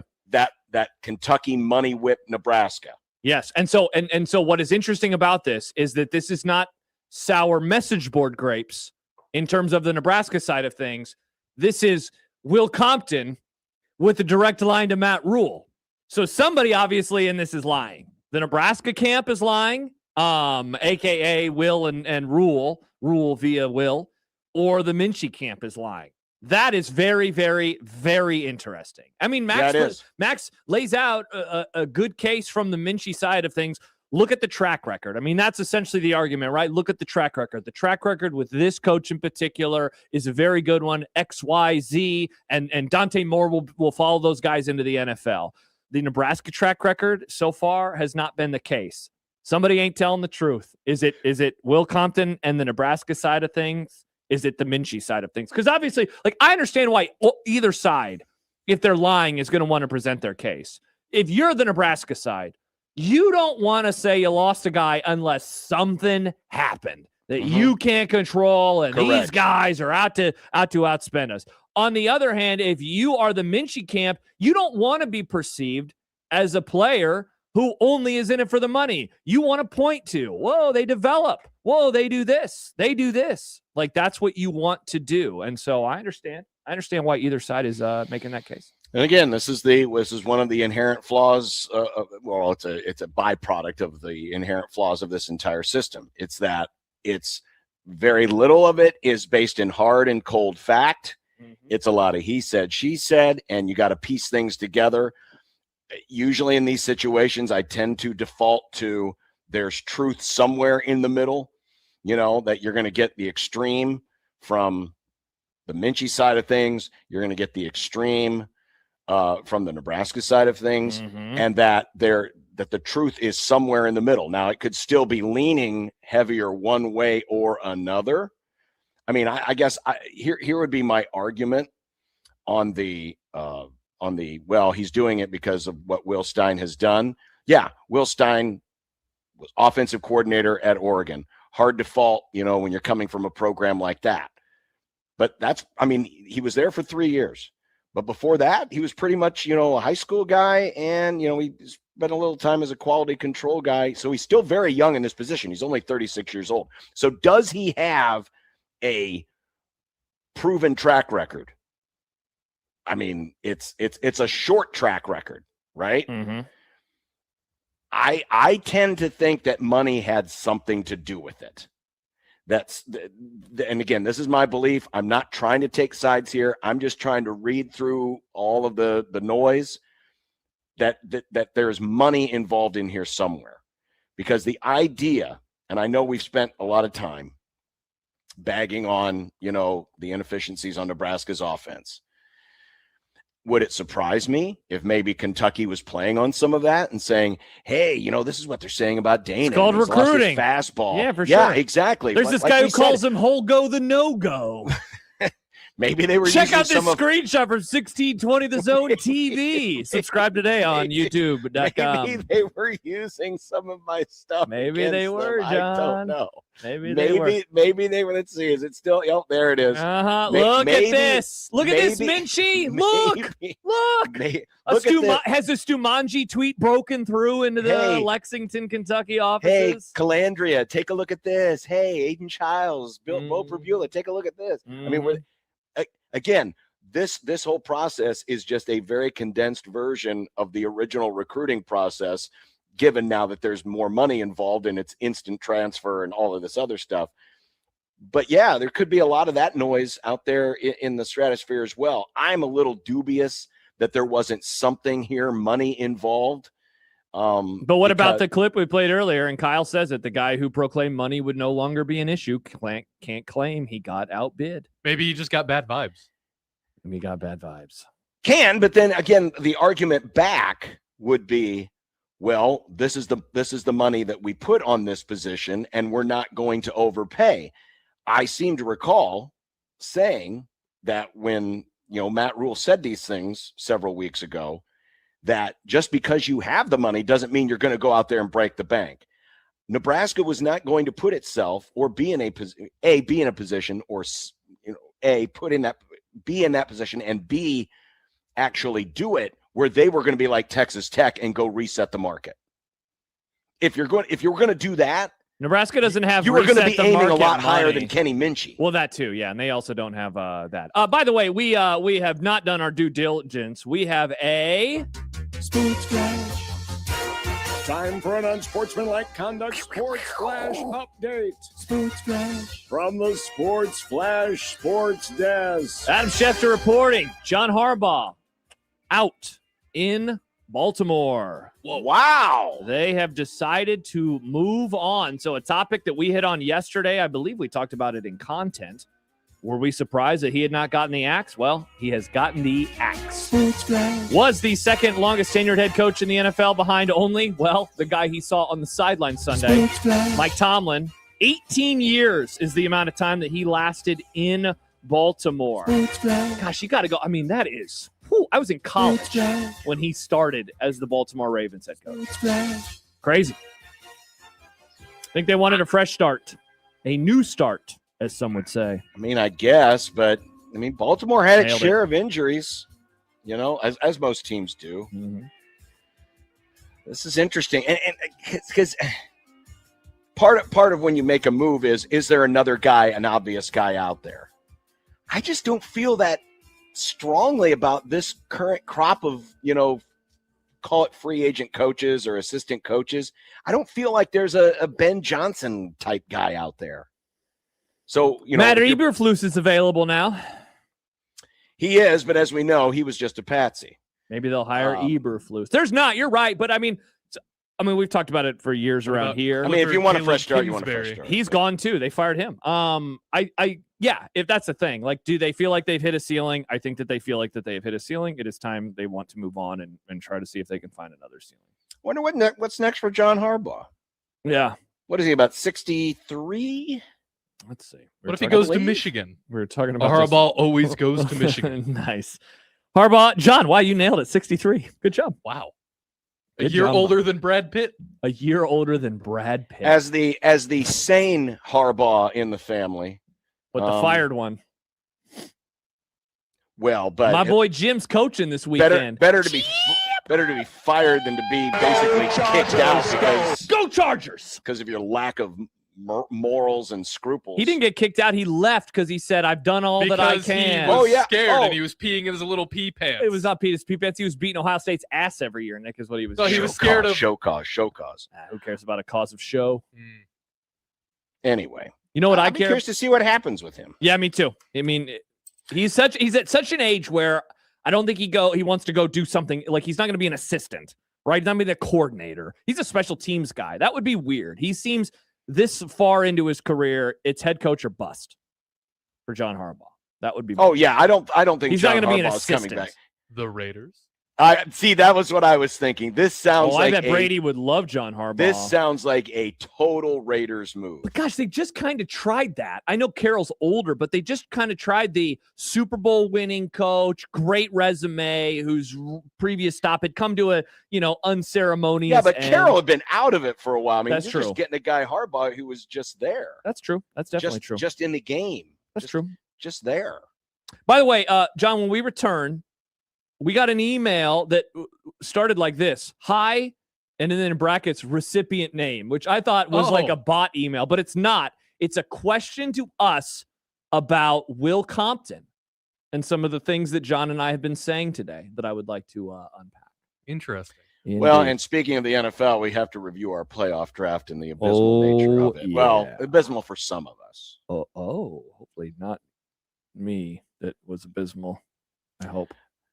It's Unsportsmanlike Conduct on 1620 The Zone. But first, a word for our good friends at Underdog. You know, I just learned something else today. Not only am I in the woke time zone, but I'm in a place that you can't play Underdog. I tried to go to my Underdog fantasy app and, tell you what I was going to do tonight with the NBA because you got some NBA action. And, with NBA, you can go pick your favorite players and, say that a certain player's going to go higher or lower on points or rebounds. Maybe it's a first quarter or a first half situation. Either way, fantasy points. But I can't do it. But you can do it in Nebraska with Underdog Fantasy, and you can win up to 5,000 times your money. And with the daily profit boosters that are out there, you can actually win even more when you take advantage, when you play every day with Underdog. So download that Underdog Fantasy app today. Don't do it in Pennsylvania, but do it in Nebraska, because if you do and use our promo code, we're going to get you some extra plays to get you jump started. Promo code is 1620 The Zone. You can score $75 in bonus entries when you play your first $5. Again, the promo code is 1620 The Zone. Do so today. And John said it. You can do it in Nebraska. Underdog, make picks, win money. Must be 19 plus and present in Nebraska. Terms apply. See assets.underdogfantasy.com for details. Concerned with your play? Call 1-800-GAMBLER or visit ncpgambling.org.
Sorry, it's just going to take me a while to get used to We saw you off the air. hearing the Yacht Rock promos. But by the way, yes, we have Yacht Rock.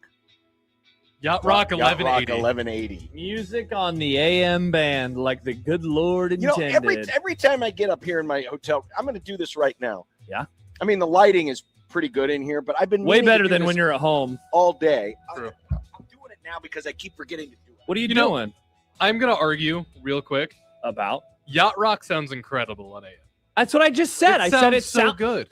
Who are you arguing with? I said it sounds great. I'm arguing with the general public who make fun of music being on an AM signal. So you're saying sports talk should move to FM and music to AM.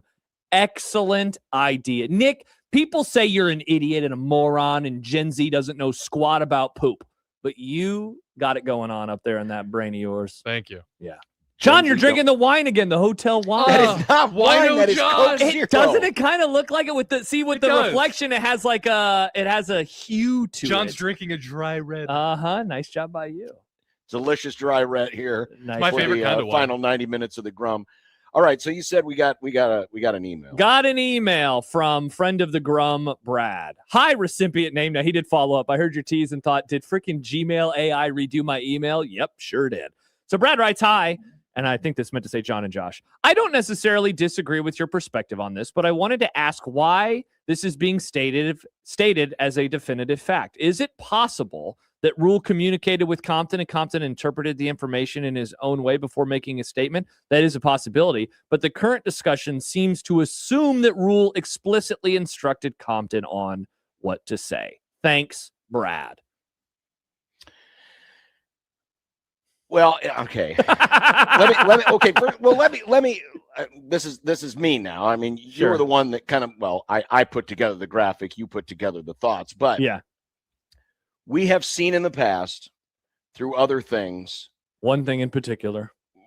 Yes, but there was, going back to the halftime speech. Remember the Akron halftime speech? Leaked locker room video. That it is without question. Will Compton has an inside to the Nebraska head coaching office. Mm-hmm. He speaks with the head coach. He communicates with the head coach. And in a situation like this, if Will Compton's out there and he hears the news that Kenny Minchey is not coming to Nebraska, I'm guessing he probably is reaching out to Matt Rule, right, and saying, "Hey, what's going on here?" And then or vice versa, Rule's just reaching out to him and saying, "Hey, maybe, what's going on here?" It could be either way. Mm-hmm. It could be either way. Mm-hmm. And so I would guess that Will Compton would not have gone off like this if he didn't have some inside information or some assurances from the head coach that this is how it worked out. And if this was a situation where Compton, took it to the extreme or misheard something, I'm guessing he would have probably heard back. And he probably would have taken down the tweet, or he would have altered his words or edited his tweet, or whatever the case may be. So the fact that this is sitting out there, and again, for those of you that didn't see it, but last night Will Compton tweeted, Kenny Minchey just effed Nebraska. He committed. He was supposed to visit tomorrow. Agent had paperwork and said he was signing. Kentucky hit him with a blank check. Lack of honor and spine led him to switch before signing the contract. Agent complied. Mm-hmm. Okay, that was the tweet. Yeah.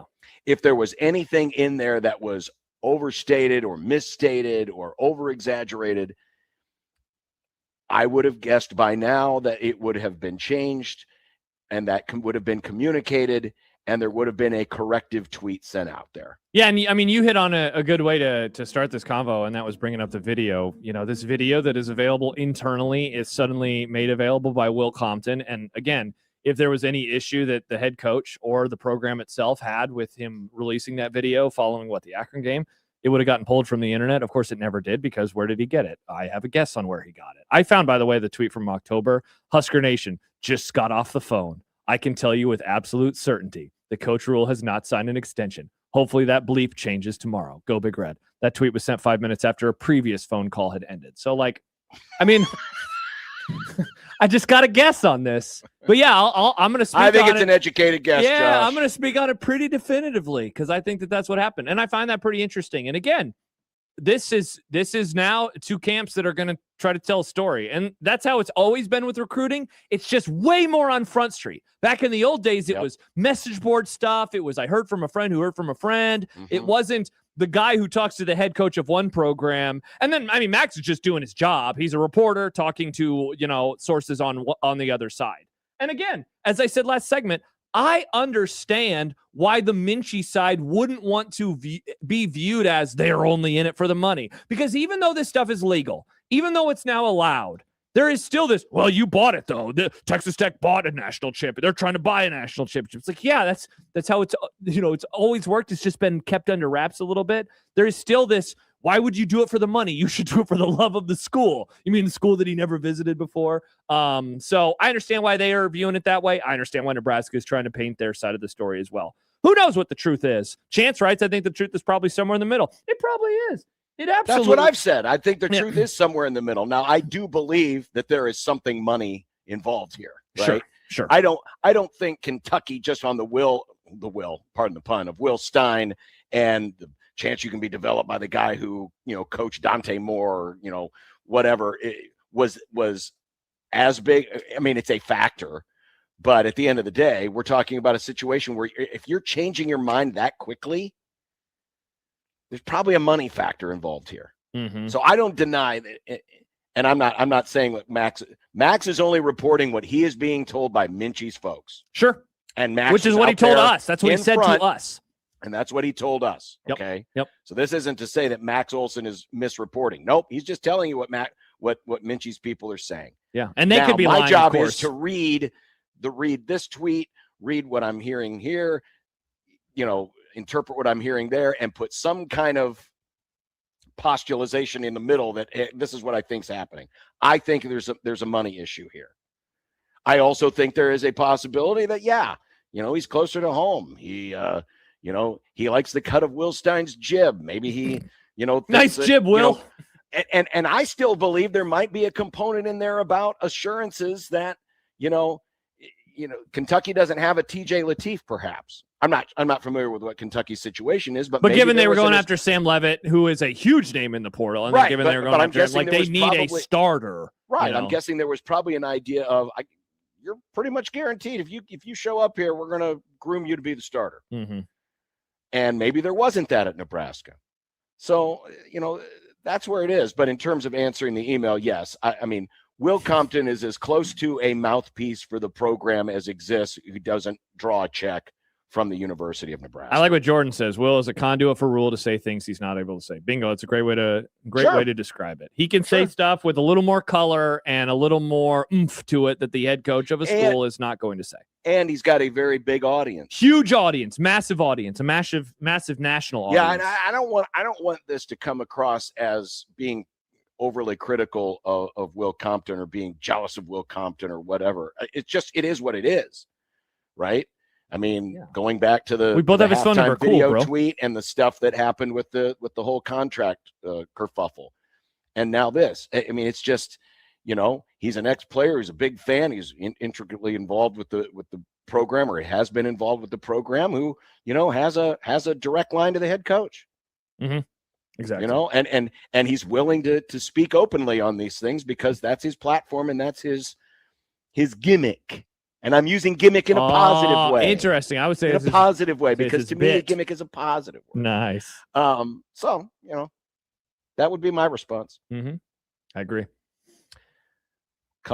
We'll talk about, speaking of Will Compton, he played in the NFL once. He about the NFL did next. play What in the a NFL. transition, John. Yep. Nice job by you, John. We'll do that next as I enjoy some more of my deep red wine. Definitely Coca-Cola, folks. One wine Friday. Coca-Cola Zero. Wow. So John's going to have a little wine, and then he's going to go have a Philly cheesesteak. What a life. Are you finally going to get that Uber? And it's 5:35. I don't need an Uber. It's within walking distance. Why didn't you go there yesterday? Yeah, that's why we're confused. Because Rob and I were going to dinner. We wanted to go someplace where we could see the game.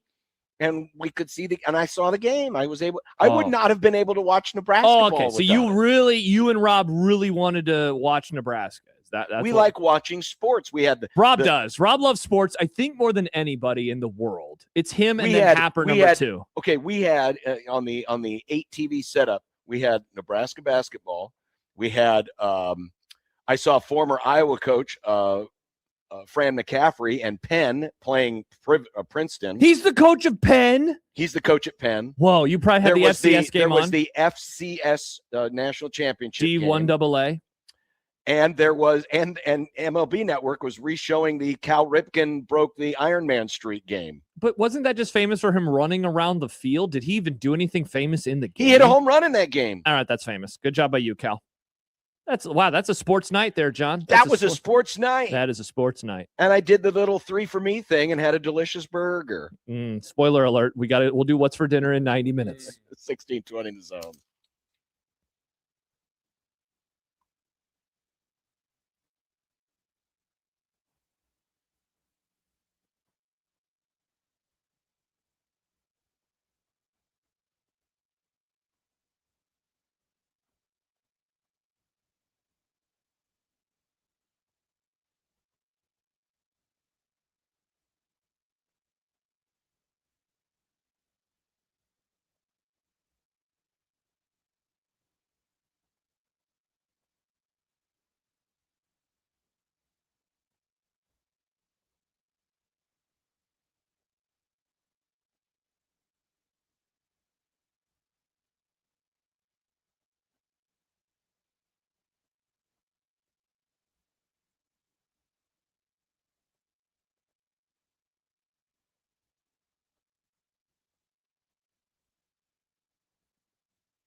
The Omaha Supernovas open the season taking on the Mojo on Thursday, 7 o'clock, CHI Health Center, Omaha. Apparently, we gave away some tickets yesterday. We don't have any. Do we have tickets to give away today, Nick? More tickets? I believe we do. Whoa. I love giving away prizes. I believe we do. So here's what we're going to do as we transition now into NFL. When we expose our NFL draft, how we've done in our NFL draft. Wino John's a little loosey-goosey. Yeah, when we expose ourselves. When we expose ourselves, be caller 7. Caller 7, and you can get tickets to see the I keep wanting to say the Storm Chasers. These are the Supernovas. I'm like in baseball mode right now. The Supernovas. A supernova's like a storm in space, but more deadly and a little more radiation. There you go. Good job by you, Nick. Great job, Nick. Great job by you. But that's when we unveil our preseason draft. Okay. Right. Yes, now, what we're going to do ourselves. now is unveil our top and bottom 5. And here it is, the season-ending bottom 5, and Josh is going for peak hatred. Look who he has put in the bottom 5. Never thought I'd see the day that we had to have the upside-down Chiefs logo. So at the end of the season, we have to view everything as in the moment. Our power ranking for the top of the league will show that. We are looking at this moment in time, the best teams. At this moment in time, the Kansas City Chiefs, without Patrick Mahomes, are one of the 5 worst teams in the NFL. I don't think that this is arguable. They were horrible over the last few weeks of the season. In fact, they lost to the Titans, so maybe I should have had them a little bit lower on this list. They were terrible at the end of the year. So I decided to follow the letter of the law. I know that some will say I'm letter of the law. Letter of the law. Here's John. Mr. Law and Order Josh. That's what they call me. Put the hat on, Marshall Peterson. Here we go. So I had Jets worst, Raiders second worst. Then I went Cards, Titans, and Chiefs. So we did agree on 4 teams, including the bottom 2 were in the exact same spots on both of our rankings. Yeah, I hear your argument. I think it's a very sound argument. We basically agree on all of these. I had the Giants in instead of the Chiefs. They won a game in the last week of the season. Yeah, but good job by who did they beat? Who did they beat? Well, they did beat. I mean, I'm wearing the shirt. I'm happy that they won. Congratulations to Robin Washut and the Giants giving Dallas a better draft pick. Very happy. And now they're not the number 1 overall draft pick. That's got to be feeling awesome for him. All right, let's get to the good stuff. Top 5. What on earth? You are such a freaking homer. My God. They lost to the Falcons, bro. What are we doing right now? They're the 5 seed. First of all, what are we doing here? The Patriots ain't beat squat. They ain't beaten anybody all damn year. They beat the Bills. A bad Bills team, in my opinion. Look forward to the Chargers whooping that ass this week. Well, they're playing the Jaguars. So the Jaguars. Sorry, the Jaguars. Wait, we both have in my bad. I thought you were top 5. Okay, yeah. I have the Patriots in the top 5. No, I still think. I mean, when you look at how the team is and how they are structured, to me, the Seahawks and the Rams are the 2 best teams in football, at least the way they have been playing. Now, some of this is baking in the whole season, but I still think it's a really good team. I got the Broncos 3rd, Patriots 4th, Jags 5th. Yeah, I went Seahawks once. We agree on that. I did go with the Patriots number 2. I know that they haven't played anybody, and I don't like them either, but they're kicking the crap out of pretty much everybody. So, I had to give them their flowers to some degree. I went with the Texans 3rd. Speaking of liking cuts of jibs, really like what I see from Houston. They barely beat the Colts. The Colts are terrible. I didn't say anything about the Colts. I go Broncos 4, and I put the Jags in there at number 5. John, I thought long and hard about putting the Jags at number 4. They beat the Broncos, 2-3 weeks ago. I thought really, really hard about it, but I decided, Broncos have had a good season, so I decided to keep them at number 4. I docked your Rams. In all seriousness, I docked them. They did not finish the season as strong as I would have wanted to see from the team that I thought. When did they lose to the Panthers? Was that a month and a half ago? Going into that game, I thought that they were the best team. But they lost to the Panthers, they lost to the Seahawks, and then that Falcons loss is certainly sticking with me. So 3 losses, 2 of them against teams that I think the Rams are better than. I don't really like those losses. The Seahawks one is understandable. They should have and could have won that game. But I decided to punish them. Rams, you're punished. You're number 5 or you're number 6 rather in my power We're not rankings. scared of your punishment. Nice. By the way, You're Quentin Lake is back, so our defense is going to get better. Tay is back, so we got both our receivers. Sindelar's fiance, just Tay. fine. No, I didn't realize she was playing for the Devontae Rams. Adams. Oh, Mr. you call Mr. him Red Tay? Zone. Tay Adams? That's his nickname. That's what they call him. It's just Tay. shortening his name. It's like Mhm. Josh. Is that my Well, nickname? yeah, Just a that's what a shortened lot of nicknames are. Shortened nicknames. Nick. That is literally a nickname. Wow, interesting. All right. How did we do? Actually, before we do that, before we do the playoff draft, Okay. These were the predictions that we made. Okay. Preseason. Oh boy. For what we thought was going to happen. Oh boy. Oh no, I don't want to look at these. These are going to be bad.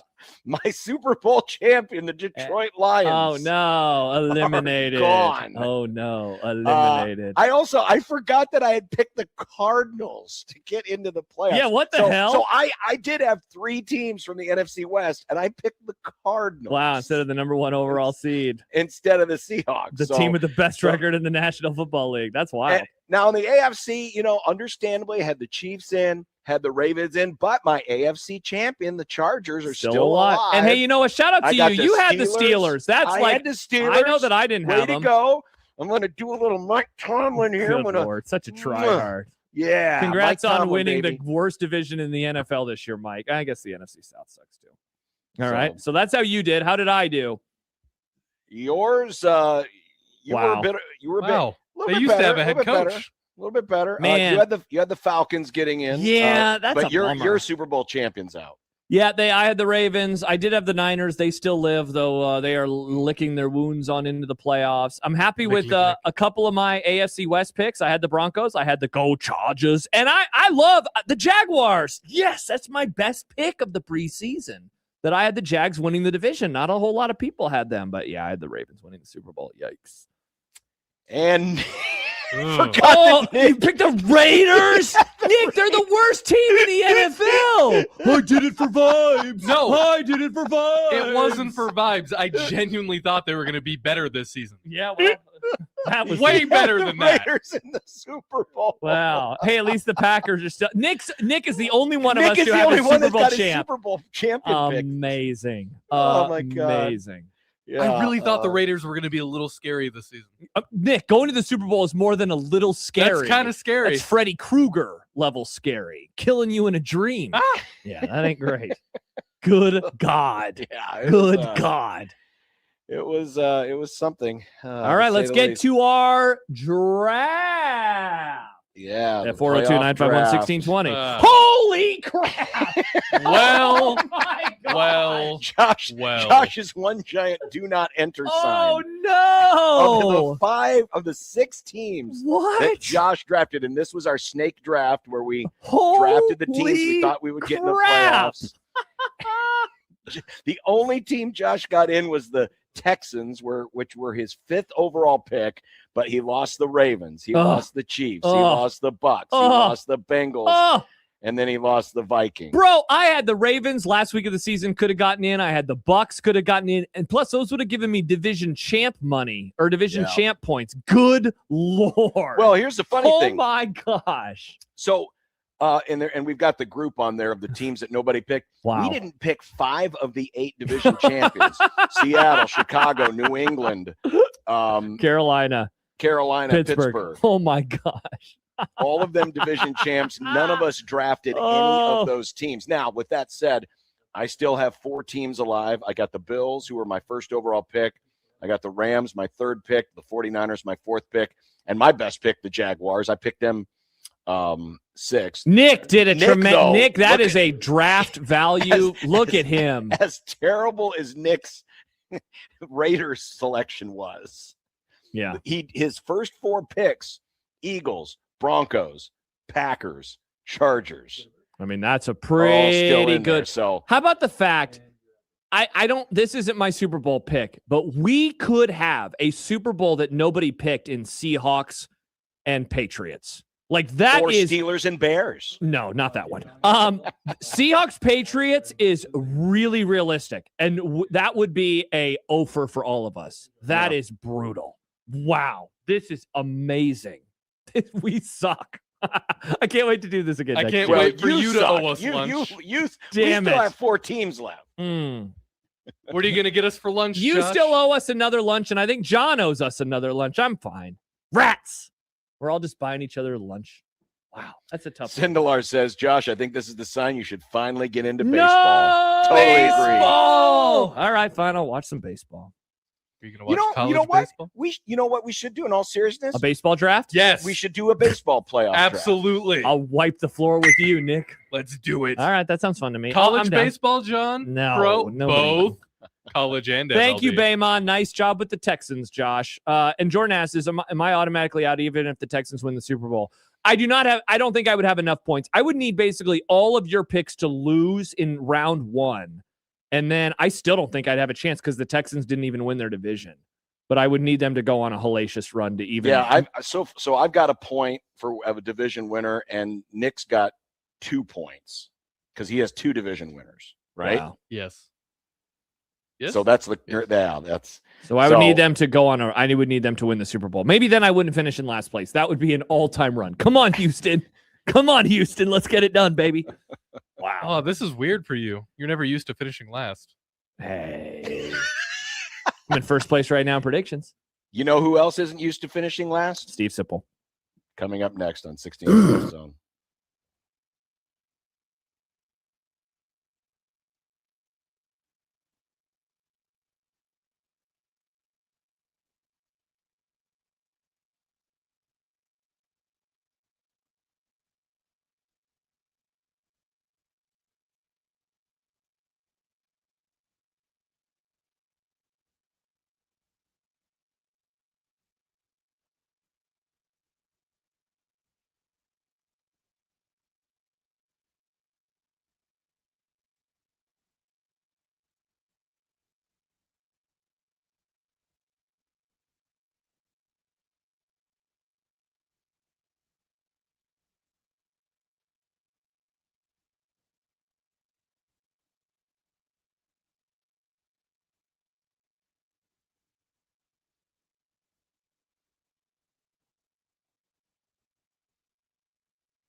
Oh, normally when Sipple doesn't answer, Nick still plays the open, but I guess the happy hour is on the air.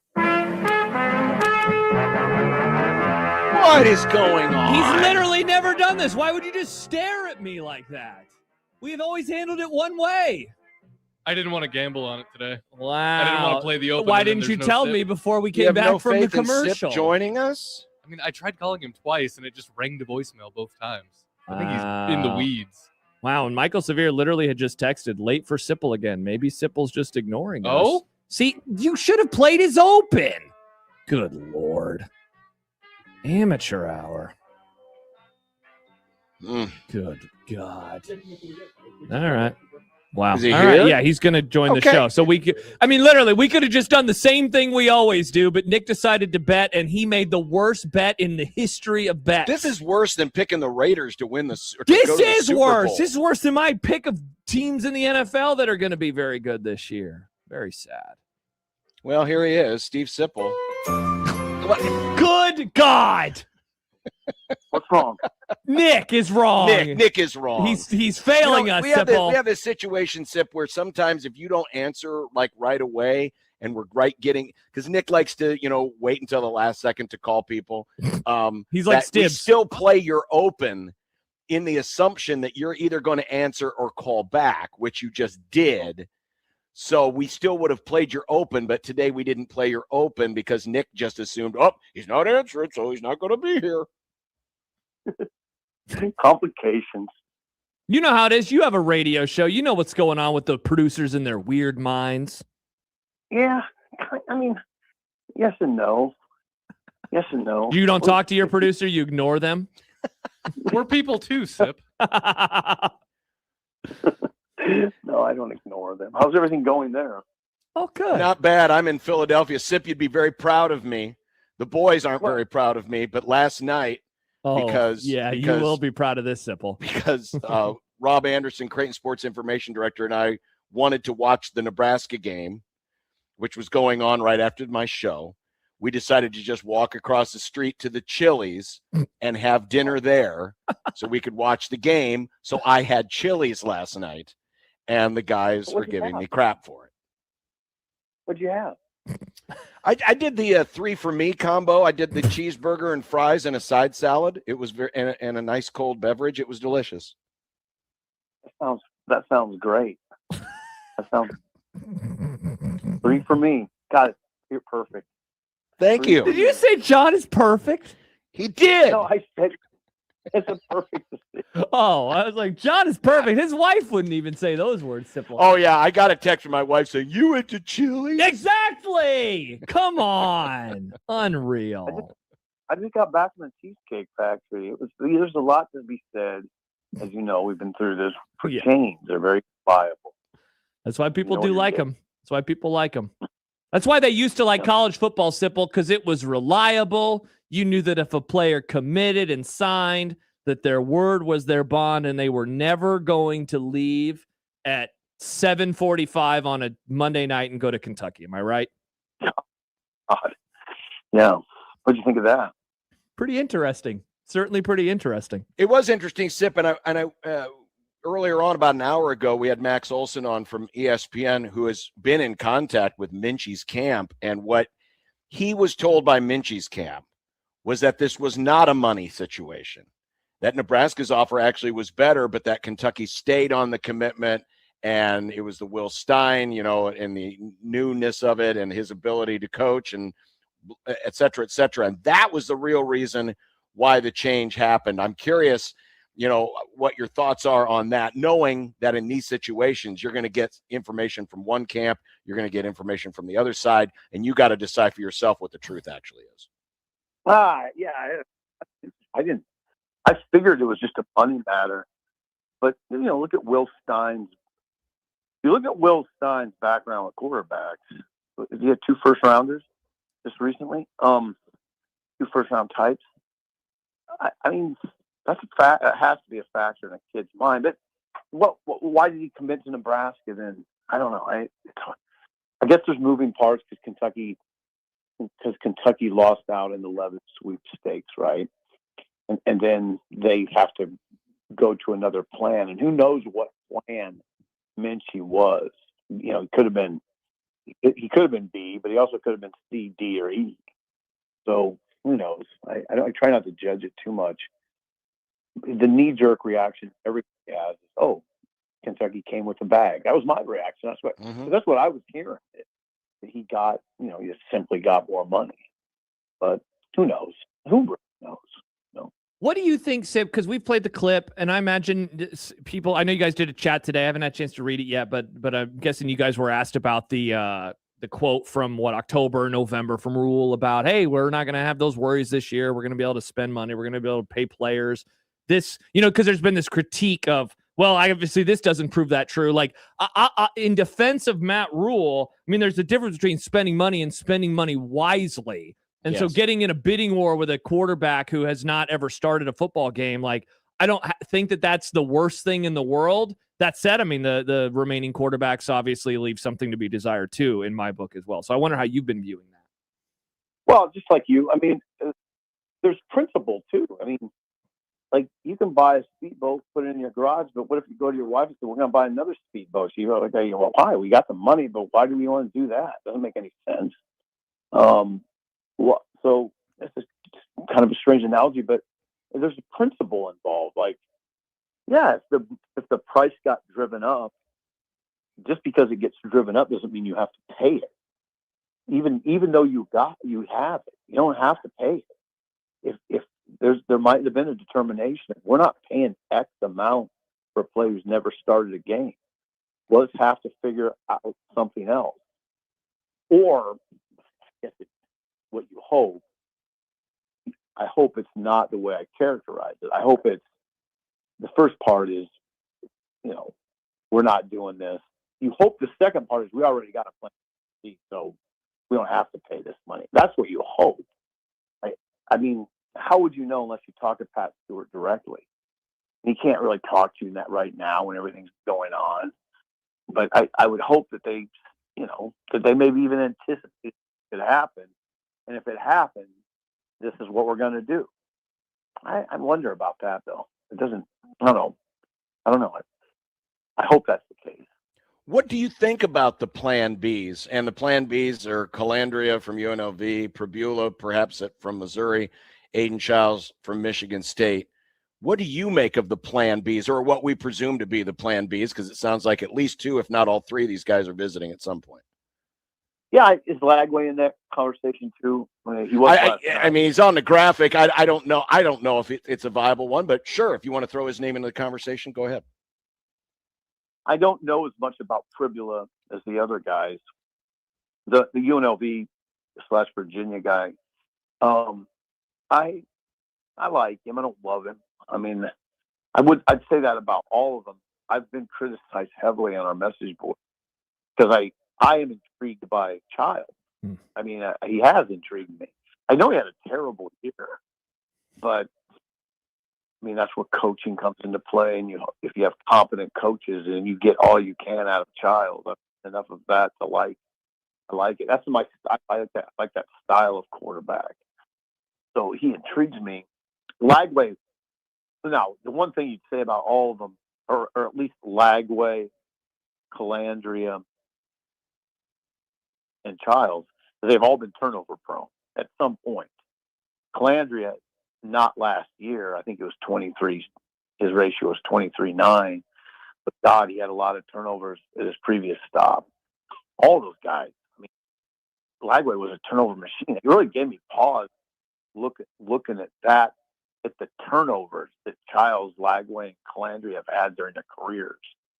So I think if you're a coach, so you look at that and say, I'm the coach that will solve that issue. So I don't know. It's they better have something. I would think by this time tomorrow, they would have their guy or close to it. Do you? I guess, are you bullish on their ability to develop whoever the guy is? I mean, you bring up some great points. Like the raw tools are very, very interesting. But like, do they have the coaches to actually get that out of an Aiden Childs, for example? Well, I haven't really shown. I'd have to look back over Glenn Thomas's history of quarterbacks. Yeah, I mean, he might be able to. I would not rule that out at all. Glenn Thomas we don't think about Glenn Thomas a lot, right? We just We never collectively, I mention don't him. think- Yeah. No, he never gets mentioned. He's a very under the radar coach, but he's very prominent in this discussion. He has to be. What's your level of confidence in Glenn Thomas? I'd say it's okay. What's your level of confidence in Dana Holgerson? Now, obviously, he doesn't really develop quarterbacks per se. And you heard the discussion. I assume you heard what he said in the whole practice week in Las Vegas, where he really didn't have anything to do with who they're bringing in, which was one of the most startling moments I've had myself. Now, I can't speak for everybody, but just hearing him at a podium say, we have a personnel department, and they determine who our quarterback is, which I just was – now, I guess I'm old school, and I still think like 1993, but I wanted to just say to him, and I kind of did, but in that setting with all the reporters around, it's hard to kind of convey, but what I wanted to convey is, wait a second, okay, you don't have any say in this. You're getting handed a quarterback. And that's essentially what he said, yeah. A personnel department handles. So how much say does Thomas have? I'd like to know that. I don't know. With all of these guys that we've discussed, they've all been starters, and they're all not leaving not to be starters. At least in the Minchey conversation, at least with Minchey, you could say, okay, he hasn't been a starter, but you're going to be going into a situation where you've got this incumbent-ish player in TJ Lateef. With this plan B, does Nebraska have to have a different conversation now with TJ Lateef in terms of what the competition will be? Because I can't imagine that any of these guys that have been mentioned here as plan Bs are going to be walking into a situation where they're not going to feel that the job is theirs to begin with. Yeah. That's tricky, isn't it? Because Calandry's a 3-year starter. Pribula, he started last year. Childs, 2-year starter. Lagway, a starter. Yeah, Lagway's a 1-year starter or 2-year starter. Was that a 2-year starter? Like 1.5. Yeah. He started starting last year. These are questions that really haven't been addressed by the head coach, right? I mean, it's been addressed by TJ to a certain extent, TJ Lateef, who said, I welcome the competition.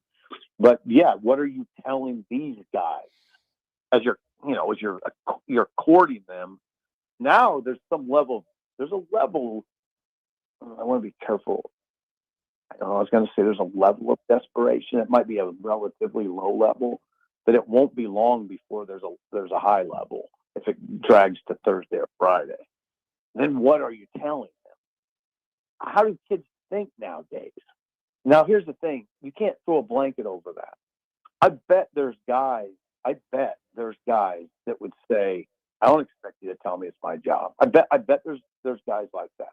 Then there's other guys that are probably moderate. And then there's other guys that want to be told they're the starter. Or their people want to be told that. But I do not do that thing where I throw it over all the guys. Because there's guys that will tell you, no, I just want to go in there and compete. I think those guys are becoming few and far between. Sip, changing gears to running back, you wrote in your column today, you said, Rule said following the Las Vegas Bowl that Nebraska feels really good about its running back room, but he didn't rule out adding to the room from the portal. That has to happen, right? And then you also added that you've changed your mind. Were you thinking that this was a group that they could have moved forward with? You asked that with come on. I mean, they have like 6 guys. Yeah, but do you think any of them are good? So you'd be rolling with, your top guys would be Mekhi Nelson and Mosey and Ives, and now you have you have Rule, right? Jamal Rule. Yeah, not Matt Rule. And then you have Ken. Right. You have Ja Rule. Well, you never know. I mean, he's wearing his hat backwards now, so maybe he'll hop in the running he's back young room. enough to play running back. Then you have Kenneth Williams and Connor Booth. So you have a full complement of guys. And I mean, don't you leave open the possibility of development after what we saw with Emmett? I mean, don't you leave open the possibility that maybe Mosey or Mackay, who looked good in the bowl game, that would come out in the spring and you'd say, okay, we can make that work. I'm like I said, I've rethought it, but it wouldn't freak me out if they didn't get a guy. Like, really? No, it wouldn't, because they have a full boat at least. And, yeah, it's a full boat, but how many of those boats actually can sail? Right. I get it. It's a bit like many of my takes, they blow up and are very unpopular. But I just I understand that, but I don't know. I like the way Mackay ran that game. I do. He's tough. He's a hard runner. I mean, he's a flashing runner. He's a tough kid. Mosey, you have to think. Now, Mosey's not a natural running back. That's the issue you're going to have continually have. He's trying. He's trying to be, though, and he looks okay. But you do have to leave open the possibility of development. Now, Rule's stance on it after the game was he likes the room, but he did not close the door on bringing somebody in. Okay, if you just want to pin me down. Mm-hmm. But I would say the ideal scenario is you keep these guys and you go get Charmar Brown. That's what I really think would be a nice then you kid. have, yeah. I mean, I know Charmar Brown didn't have a huge season at Miami, but I think he'd make sense in that group and in this league. And I think he would come in, and if he wasn't the starter, he'd be close. He's not in the portal, is he? No, he's playing in a college football. I know. That's what I was saying. Game. He's playing for Miami. I didn't even know. And that's the thing. Now you wonder. Conspiracy theory is, yeah, they're not. I don't. What I've seen now, I've been offline today until right now. Well, I was on earlier than I had to go to your town for a while, and I drove back. I haven't seen a running back materialize. Now, what makes me wonder is they just wait. Are they waiting for Charmar Brown to get done? Then he'll be able to move at that point. That'd be interesting. Does that make sense to you? Yeah, for sure. Yeah. I mean, the calendar wise, Sip, like the Natty is 2 weeks from yesterday, which is outside technically the window. I know you can enter the portal. It doesn't have to be announced publicly, but is it possible to even enter the portal and still play in a national championship if they are to beat Ole Miss? No, but he can enter it after the game. I think they have that leeway. Okay, because the date, the drop dead date is the 16th, so that's a Friday. Right, so but that doesn't mean players on the current teams are locked into their teams. They can. I think there's look it up, but I'm pretty sure there's a period that those guys have that are still playing. Okay. I don't know why you would penalize guys for, because it's a weird sport with weird calendar quirks. But I hope you're right. Honestly, I hope you're right. Yeah, I usually am. Steve Sipple joining us. Sip, we've been doing it for 5 years. This is our 6th year. We do 4 different phases of a poll question where we ask people what their expectation is for the following season. And the first phase always immediately follows the season prior. So we've got, folks voting right now on what they're expecting the record to be next year. And I know there's a lot of balls in the air, but this is really just to kind of gauge where optimism is right now. Yeah. And right now, the optimism, and again, we've been doing this since 2021. So this goes back to, the off season of 20 into 21. The optimism around the program right now in terms of being able to win at least 6 games is the lowest it's ever been in any of our polls. It's under 50%. Under 50% of our listeners believe that Nebraska is going to be at least a 6-win team next year. How much of that does Rule need to manage? Just the general pessimism that feels like it's at a very strong point? Or is it a situation where you just press on, do your thing, and you hope that your results will kind of bring people around? Yeah, I think a head coach, my answer would be this. I don't think a head coach has to think globally as much as the AD does. When I hear what you're saying, I hear the results of that poll, my mind shifts more to the AD, who has a stadium project hanging over him. It's probably going to be addressed next month. public.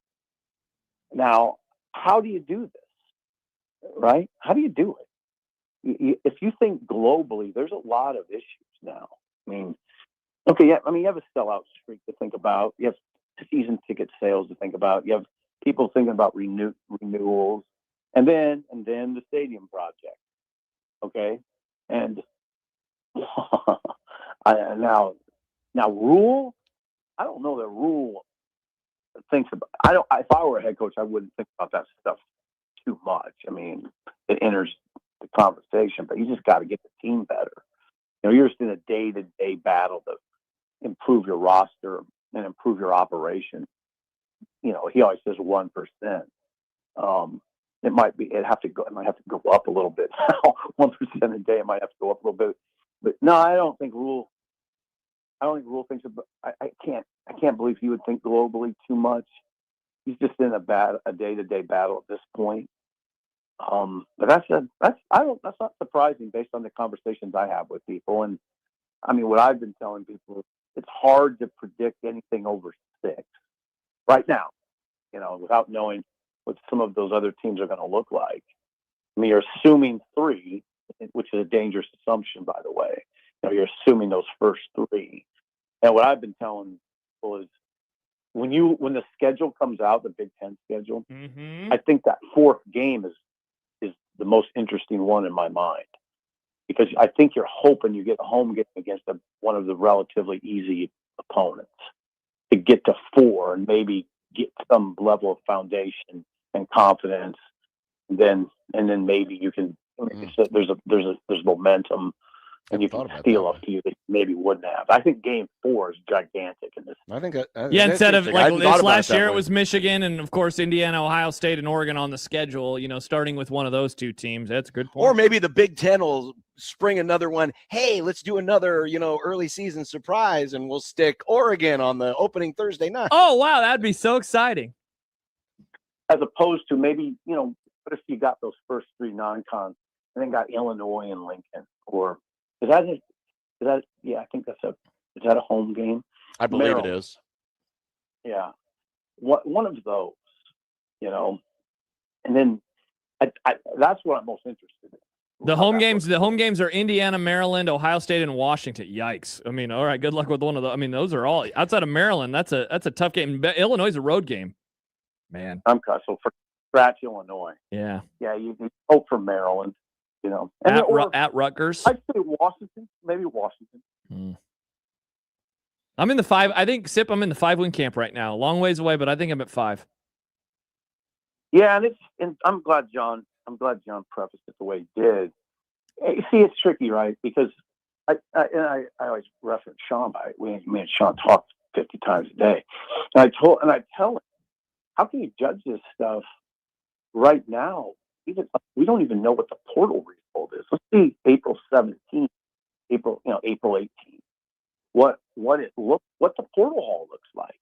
First of all, I hate to do a prediction too. I hate to go too far down that road before I even know who the quarterback is. Or I know there's a few other things that are pretty big right now that are looming. So the offensive line, for instance, it looks like it'll be a representative offensive line.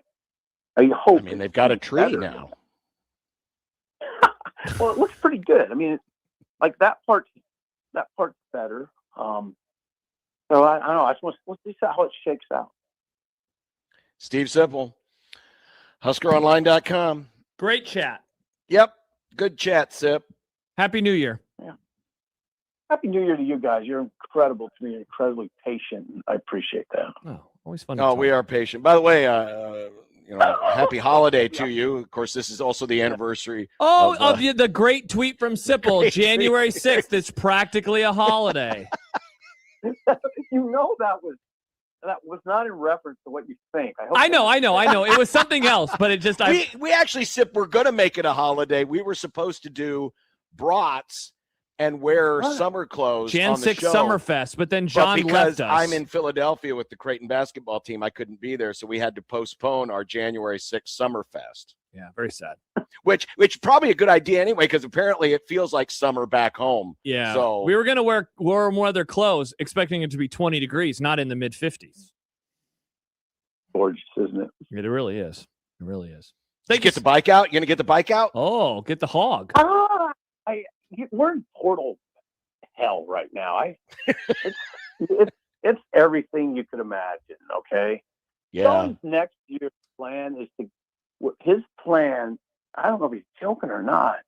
Is we're just gonna get in the Courtyard hotel and pull up for 2 weeks. What? Then you don't have any.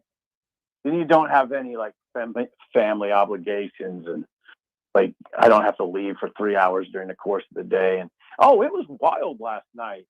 He was off because he had a meeting of some sort at 8 o'clock, and I took a shower. And when I got out of the shower, that's when all the stuff.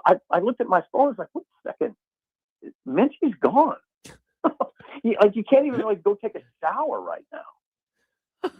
Wow, Sip was in the shower and I was at Chili's when we found out about Minchey. You can't live your life right now is what I'm saying to you, okay? Well, Sip, I can live my life. I'll rely on all of you to do it for me because there's no way in hell I would ever hold myself up for 2 weeks in a hotel because of the stupid transfer portal. You can bank that. Well, I have a lot of people depending on me. So you do. I'm just going to do what I have to do. Yeah. All right. Thank you, Sipple. All right. Steve All right. Sipple, everyone. And we'll continue with more of the Grum. We got content coming up. Or should we just do a little combining here, Nick? Let's do some content when we return. Yeah, we can do some combining here and do a little content. I mean, I'm not saying Sean's got a bad idea, but given how busy it is. Yeah. I mean, now who knows? They may change the calendar next year. And, it could be something completely different. Mm-hmm. I'll be very curious to see what people's thoughts are about the 2-week portal when it's in the rearview mirror. If I put it on the list. Oh, crap. I got to get it out. There will be another change to the college football transfer portal for 2027. I thought you said you don't care about that topic. You said that to me earlier, but you have an opinion on it. I opine and predict a lot of things I don't necessarily care about. I don't care about the portal, but we still talk about it. And I predict that next year, 2027, college football will have, again, a different portal. There is absolutely a way to do it where it could be better. Absolutely a way. I would love to throw that idea your way, but you don't want to talk about it. So I will just hold it in because that is the type of co-host that I am. Well, you can throw it out there. I don't care.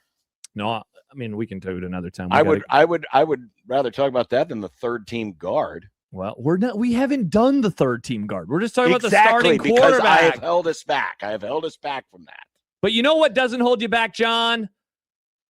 Underdog. Josh and John here for Underdog. Unless you're in Pennsylvania. Well, thankfully, I'm in Nebraska because I am not you. And right now, if you are in Nebraska, you can download the Underdog Fantasy app. We have a promo code 1620 the zone. And you can use the app today, again, in Nebraska, and you can win up to 5,000 times your cash. The playoffs are here, and Underdog is the best place to get in on all of the gridiron action. 6 games, 2 Saturday, 3 Sunday, 1 on Monday. Find a player you like. Find a player that you don't like. And go higher or lower on a variety of stats. You can do fantasy points. You can do passing yards. You can do receiving yards. You can do touchdowns. You can do all sorts of stuff. And again, John, if you get them right, you can win up to 5,000 times your cash. What is better than that? Nothing's better than that. So you can go in there right now. I can't see it, but I'm assuming, for Matthew Stafford, higher than 1.5 touchdown passes.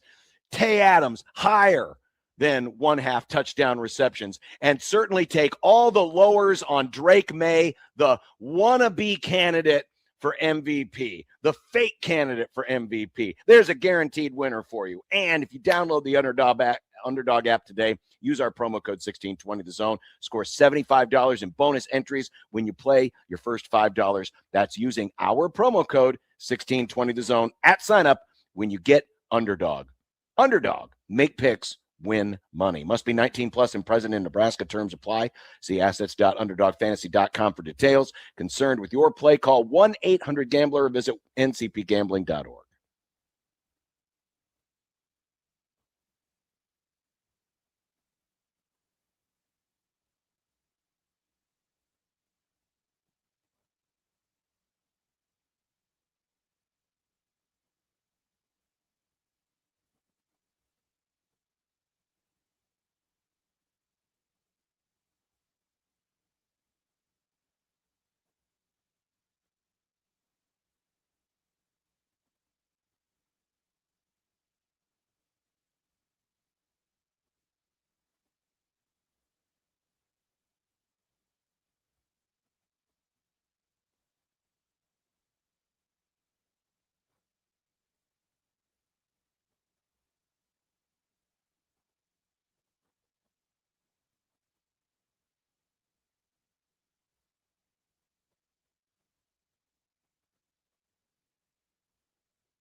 I made you some Unsportsmanlike content. Unsportsmanlike content. Unsportsmanlike content. Content that's unsportsmanlike. Hey, don't forget you can enter online at 1620thezone.com for your chance to win tickets to the Rascal Flats show. It's coming up soon, about 3 weeks from now, Saturday, January 24th at CHI Health Center, Omaha. All right, Nick, what do you got? Talk to us, Nick. 6 NFL playoff teams from last season missed out on this year's postseason. The Ravens and Chiefs in the AFC, plus the Vikings, Lions, Bucks, and Commanders in the NFC. How many are playing meaningful January football again 1 year from now? Well, the Ravens are going to have a new coach. So that makes things interesting there. Of course, they still have Lamar, we would assume. The Chiefs, they'll get Mahomes back, but I don't think it'll be in time for the season. I think the two best candidates to be playing meaningful January football 1 year from now are Detroit and Tampa. Those are really good picks. I was certainly thinking about Detroit as well, just given they are a really good team and they took a bit of a step back this year, but it would not shock me at all to see them rebound. I like the Tampa pick as well. And honestly, I like the Ravens to bounce back too. All it takes is just a few tweaks, some would say. Just we're tweaking. The Ravens can do some tweaking. You want the Ravens I would say firing a coach is more than a tweak. You think it's a I'd reset? say it's a reset. Oh, God, I would never call anything like that a reset. So I'll go with the Ravens, though. I think that they're certainly a team that can get back into the NFL So playoffs. we're both out on the Chiefs. Yeah, I mean, you present a very good argument why it is still time to worry about them, and that is that their quarterback is going to be injured. In the FCS title game last night, Montana State blew a multi-score lead before completing a 4th and 10, making an extra point, and winning it all against the Cinderella Illinois State squad. How much of that one did you two lovers of football actually watch? I watched the literal last play of the game and then the extra point. Football. I was watching basketball and then I did a post-game show for the basketball game. Some pervert you are. Well, I'm sorry. I was doing things, Nick, for my real job. Watching Nebraska basketball. You weren't doing this show. But we talked about Nebraska basketball earlier on in the show. We have not talked about the FCS playoffs until right now. Well, yeah. Still so talking about you it. apparently weren't doing your job. Great play on 4th and 10, though. That was pretty sick. Good job by you, Montana State. I saw the first half because it was on at Chili's. I did not watch the second half because I was back in the hotel room watching our movie. Wow. And reading all the stuff about Minchey. Oh, wow. You watched the movie. Yeah, I'm wondering if maybe I should have been watching the FCS championship. Yeah, this was a very interesting pick for John. When he picked it, I was like, wow, I don't think he's going to like this one very much. Matt Eberflus, a man criminally handicapped by having the best defensive player in football ripped from his unit. Wow, talking about a guy's unit. Ouchies. Before this season, was callously and maliciously fired today by the incompetent owner who took said player from him. Isn't this like cleaning out the bank vault, then blaming the new bank manager for losing all the bank's money?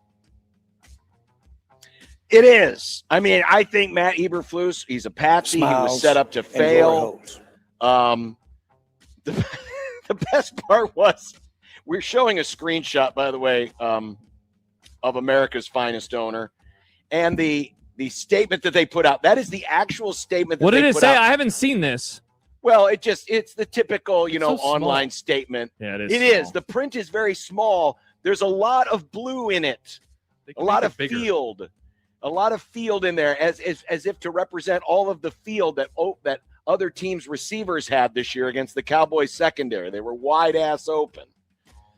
But there you go, Josh. You finally got rid of the cancer. The reason why the Cowboys lost this year, I'm sure you're very happy. I'm pumped. Eberflus is the worst defensive coordinator that I've ever seen. And yeah, the players weren't that great either, but they shouldn't have brought him in the first place. The guy was terrible. He never tried to play a defense that fit the strengths and the weaknesses. Again, very few That's because they strengths. took away their best player. Yeah, I know. He was coming in. Wait, so he are thought he you- was going to get a Coach Micah. Man, it was going to be Micah. Are you Micah, actually and then trying to Micah's defend Eberflus? Speaking of, I mean, man, you always talk about the derangement syndrome. Sometimes, John, it reaches your brain as well with some of your idiotic here's the takes. real problem. It's Cowboy fans like here Josh we that go. continue to enable the incompetence of this world. No, I'm not happy with anything. It's a bad organization with a terrible owner, but good Lord, was the defensive coordinator absolute trash. Now, are they going to do anything important or good with this? No, they're not going to fire or hire anybody that I would like them to get. Brian Flores, that would be sick. They're not going to hire Brian Flores. Brian Flores, said gonna be bad head things coach about somewhere. it. Well, unless other owners collude against him because he said things about another owner one time. So no, I'm not happy in the aggregate. But this, sometimes it's nice to win a battle. Will the Cowboys win the war? No, but they won one battle here by firing this incompetent goober. Get out of here, Flus. You suck. That's a man who lost his job. Yes, and you know what? He was also head coach, so he has generational wealth. I don't feel bad for him. He's a terrible coach. Set up to fail. He was set up to fail, but you know what? He still failed. Well, if you're set up to fail and you still fail, aren't you doing what you're supposed to do? Yeah, he's a bad coach. Get him out of here. Oh, Josh, this is another one for you. Okay. Steve Phelps, the commissioner of NASCAR. What? All right, I'll take this one off. Resigned today, weeks after the settlement in the Michael Jordan race team trial that revealed several damning texts sent by Phelps that were entered into evidence. John, was this the only option for Phelps? Yeah, I'm surprised it actually didn't happen earlier. With the texts that were sent out and some of the team owners, one in particular that he insulted in there were a lot of people that were mistrusting him from the start, and it was just made worse through this trial. But yeah, he's gone. We'll see how much this actually impacts things on the track. But bad, just an incompetent person. Just terrible at his job. Are we talking about Eberflus again? Will get better. No. Steve Phelps was no patsy. Eberflus was a patsy. Time for a new segment within this segment. It's Segmentception. A segment on a segment? That's like a hat on. Random odds things of 2026. Or is it supposed to be odd things? I don't know. Yeah, I was going to say, why is odds plural? Is this a gambling segment, John? Are we bringing back Bet of the Day? Shut up and read. In today's installment of Random Odds Things of 2026, Snoop Doggy Dogg describes Warriors coach Steve Kerr getting ejected from last night's game. Huh? Oh, look at Steve Kerr. He's all the way out here. Uh-oh, Steve, don't get thrown out. Get him out of there. Get him out of there. Back him up, GP. Back him up, Steve. Ready to fire on him. He's already gone. Steve banging Inglewood right now. Inglewood, get him, Steve. You in Inglewood, Steve. The Arizona Wildcat that came out and look at him. I've got it. What was this? So was that on That was national on TV? Peacock last night. That was on Peacock last night. Okay. What a world. He was the third guy in the booth, and I saw some other clips. It was actually pretty entertaining. I wish I would have been watching it. John wishes he would have been watching the NBA. Hey, Snoop was doing a heck of a job, man. Snoop's got a future at this. Of what? Being famous? Yeah, I think he might have it figured out. Calling NBA games. Okay. Good luck to you, Snoop, on being a famous person. Snoop. If you would have put Snoop in there last year during that trash booth that ESPN had for the NBA Finals, it would have made it infinitely better. Icky. Oh, guys, wait. Here's another Random Odds Things of 2026. Last night, Michigan State Final Four team member Paul Davis was ejected from the crowd late in the Spartans' blowout win over USC. Had a whistle, and a fan has been pointed out in the crowd. I believe a fan was a little too aggressive. Here he is. Somebody's getting I think he's going to get tossed. Yeah. Now watch what Izzo does. Jeffrey Anderson is over talking with Tom Izzo. He looks across. And then Tom Izzo is looking at the fans saying, what are you doing? Yeah, that's one of his ex-players that got thrown out of the game. He was sitting in some of those, high dollar seats close to the court. That is funny. Afterwards, Tom Izzo said that what Davis said was unacceptable, and he's going to have it out with his former player, by the way. Yeah, wow. he wouldn't say what exactly he said. He just clarified it wasn't racial or anything. Oh, that's but good. He obviously said something. And it was late in the game, and Michigan State's up by like 21. So it's like, why are you riding the ref at that point? Mm-hmm. That's hilarious. It is hilarious. But the best part is Izzo, after he talks with Jeff Anderson, the ref, he then kind of looks around Anderson, throws his arms out, and you can see it in it. You can literally see his mouth saying it. What the are you doing? Speaking of Tom Izzo, yeah, it's Tuesday, and we haven't talked about him saying Nebraska, the state, not the team, okay, is boring. We never discussed Frager and his fingers, or the fans on the floor. None of it. Surely we'll opine about all of these things right now, right? John, you have to have an opinion on him saying that the state of Nebraska, there's nothing, I got nothing to do here. I got nothing. Nothing I to got do a big here. old. I got a big old helping of I don't care. Hey, Tom Izzo, you didn't know that we have Underdog in Nebraska? Suck on that. They don't got that in Pennsylvania. Say that to Penn State fans. You know what else they don't have in Pennsylvania? What? Sarpy County, Nebraska. They don't. Shopping. Shopping. Exactly. We got lots to do in Nebraska. You can listen to 1620 The Zone on Glorious AM radio, among other things. There are other things to do, John, in Nebraska. There are. I will name them on another show. You can watch Nebraska lose on Black Friday. Okay, Nick. There's no Every need other year. to be mean about things. I was just stating a fact. Every other year. No, they lose every year on Black Friday. No, in Nebraska. Oh, in Nebraska, yes. Every other year you can watch Nebraska lose on Black who's Friday. being mean now, Josh? Well, I'm just telling the truth. Finally, fellas. Oh, yeah? After another 50-plus degree day on Tuesday, also known as today. That's today. Today's Tuesday. Yeah. It'll be close to 60 on Wednesday. Josh? Nick?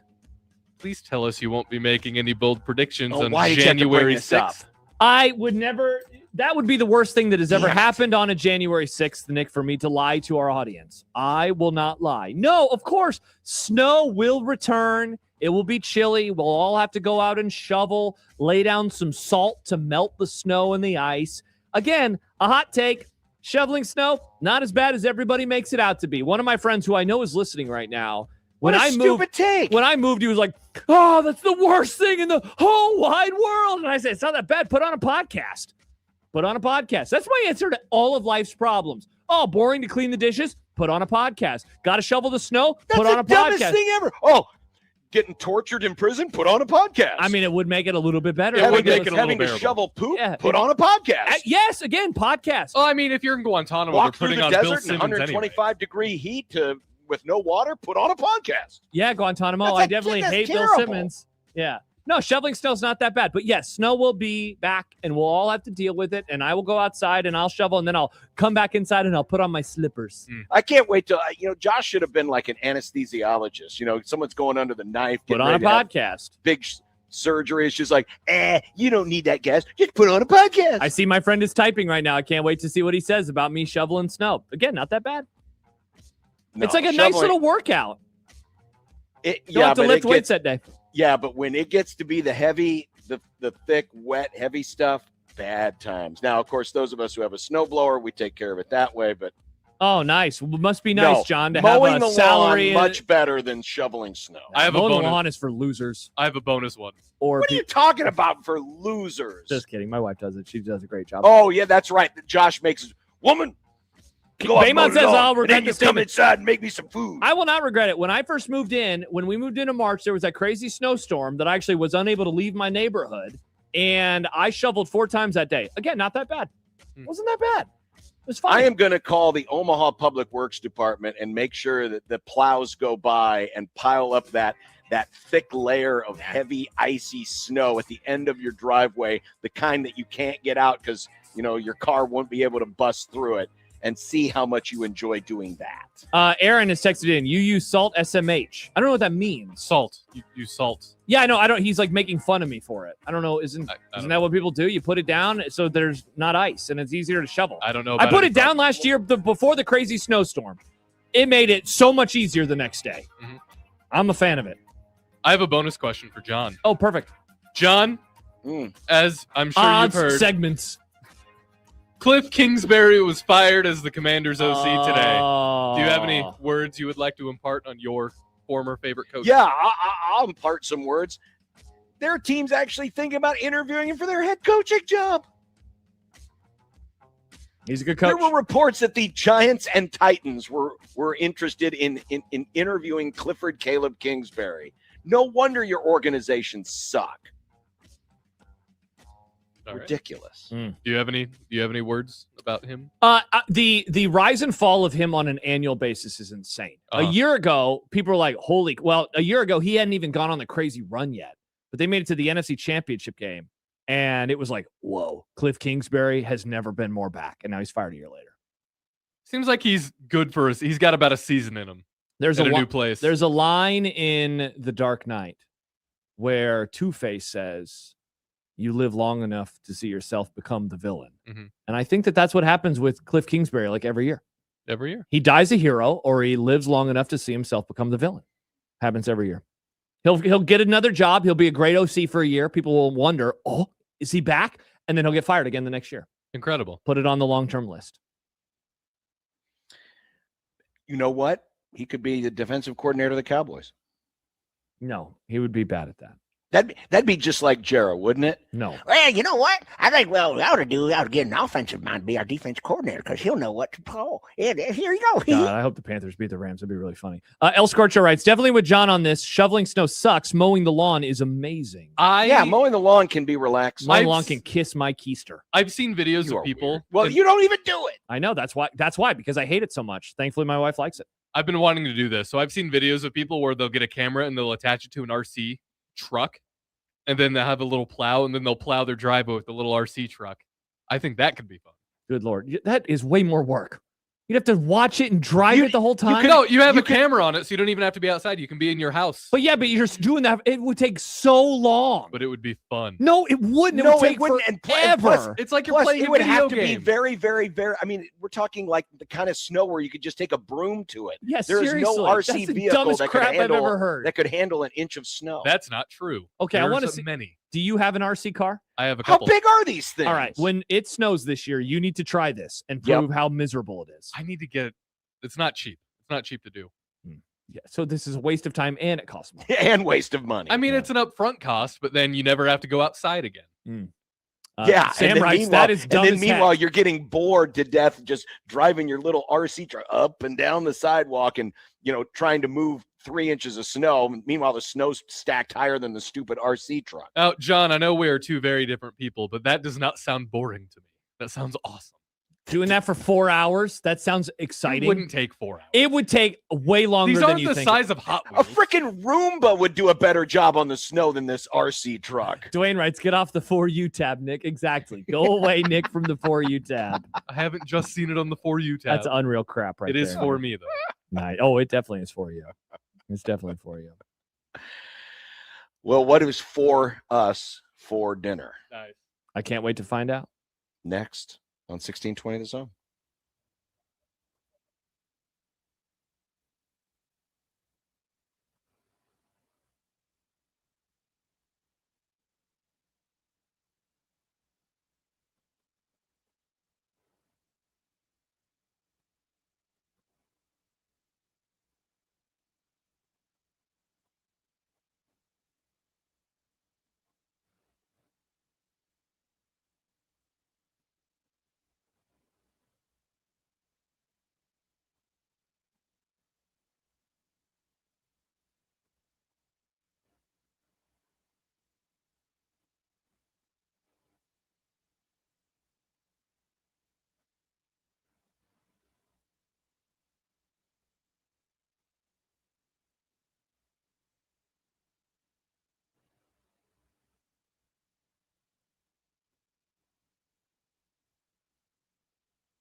When you knock us down, we're going to get up. And on the way up, we're going to bite a kneecap off. Crust is good on your pizza, not your ass. I will eat your ass first. He's tough as a Woolworth steak. And then it's going to take 2 more shots to knock us down.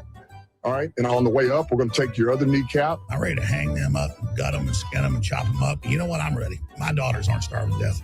I'll eat my neighbors. And we're going to get up, and then it's going to take 3 shots to get us down. And when we do, we're going to take another hunk out of you. Cliff, what are you going to take away as your best memory from playing basketball at Boston College? Probably just like going out to eat. So this morning, found a nice little donut place down in the market. Wow, before they closed? Well, it was in the morning, Nick. But I feel like breakfast places would also close early, like Yeah, it's like- 5 a.m. Exactly. No. This Breakfast is open. done, folks. Sorry. Byler's Donuts. I highly recommend them. Very, very good. Did you only go there because it sounds like Baylor Shireman? No, I went there because the donuts looked really, like really Baylor good. Bears. Yeah. Yeah. So got a couple of donuts this morning, and now I'm getting pretty hungry because I haven't had anything since. So I'm going to go. I found a cheesesteak place within walking distance. That is allegedly not going to be closed. I checked to see the hours if they were open. So tonight will be cheesesteak night, though they got a lot of different varieties. I'm not sure which one I'm going to get. Just get the OG. Thought you were a sports fan, John. You're not going to watch sports tonight? Some sports fan you are, you liar. Name every sport. Yeah, name I have every to sport. eat dinner. I can't make it here. What am I going to do? Make something in this coffee maker? That's You what have our glasses. forefathers would have done. You have hotel glasses. Figure something George out. Washington would have eaten his teeth and watched sports. How would he have been able to eat his teeth without his teeth? You can eat wood. Yeah, you just. Really, Nick? Yeah, why Would not? you like to explain? How does one eat wood? Trees as plants. Nice. I think I'm going to do tendies and fries. Got a busy night. Just want something easy. How about this? Monolithic. Riss won a prize last night at their Christmas party. We got a brand new air fryer. Oh. And we had been wanting a new air fryer. We got one for Christmas also. Hell yeah, Nick. It's a dual Nice. Thing. We're pumped. Ours, it was past time to move on from. So I am trying that out tonight, taking it for a test drive. Very Nice. excited. And I have buffalo sauce. Of course you do. We had breakfast burritos last night. They were delicious. Oh, hell yeah, Nick. I don't know what's going on tonight because I have a show at 8 p.m. A show? Are you doing Formula Friday on January 6th? Tomorrow night's my anniversary. January 6th, though, Nick. That's an anniversary. Wait, what anniversary? Dating? Yeah, Oh, being okay. together. All Our right. together Is anniversary. it 3 years? 2. 2 years? Are you going somewhere? Probably. All right, so we'll talk about that tomorrow. Yeah. How about this, John? According to Adam Schefter, How about this? Jason Garrett is interviewing Friday for the Titans job. Oh, I was hoping Jason Garrett was interviewing for the Cowboys defensive coordinator. You are so funny, John. You are so funny and unpredictable. You come with these jokes that I never see coming. They're still funny.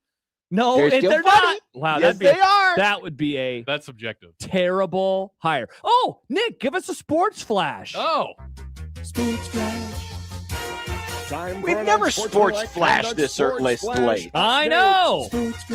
From the Sports Flash Sports Desk. All right, I was literally about to read this tweet from Chris Hummer that said that What's His Bucket was on campus, Calandria and Prabula, by the way, which we said earlier on the Grum. Shout out to us. Pete Thamel, though, reporting that Calandria has committed to Nebraska. So they have their next coach, next quarterback. Wow.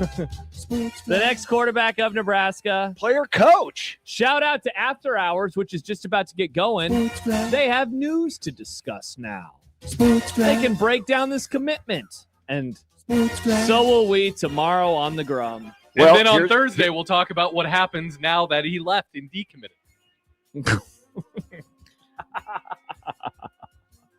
Probably, Nick. Probably. Well, another one of, early we spent part of the show today talking about one of Rule's media mouthpieces. Now the other one has spoken. And so this is legit. Uh-huh. Exactly. Sources tell me. Let me show you the text. All right. There you go. The new quarterback. All right. All right, let's talk about it tomorrow. That was a grum. Yep, Well, that you was all a grum. can- you all can Oh, talk you'll be about it gone. tomorrow. Schaefer's in tomorrow. Woo! We have Brian Christopherson, the last Mitch Holthus. You're not going to be here for the last Mitch Holthus interview of the season. Sean, you're ruining everything. Dumb debates and more. Can't wait to hang out tomorrow with my pals. Have a good one. Bye, John. See ya. Goodbye.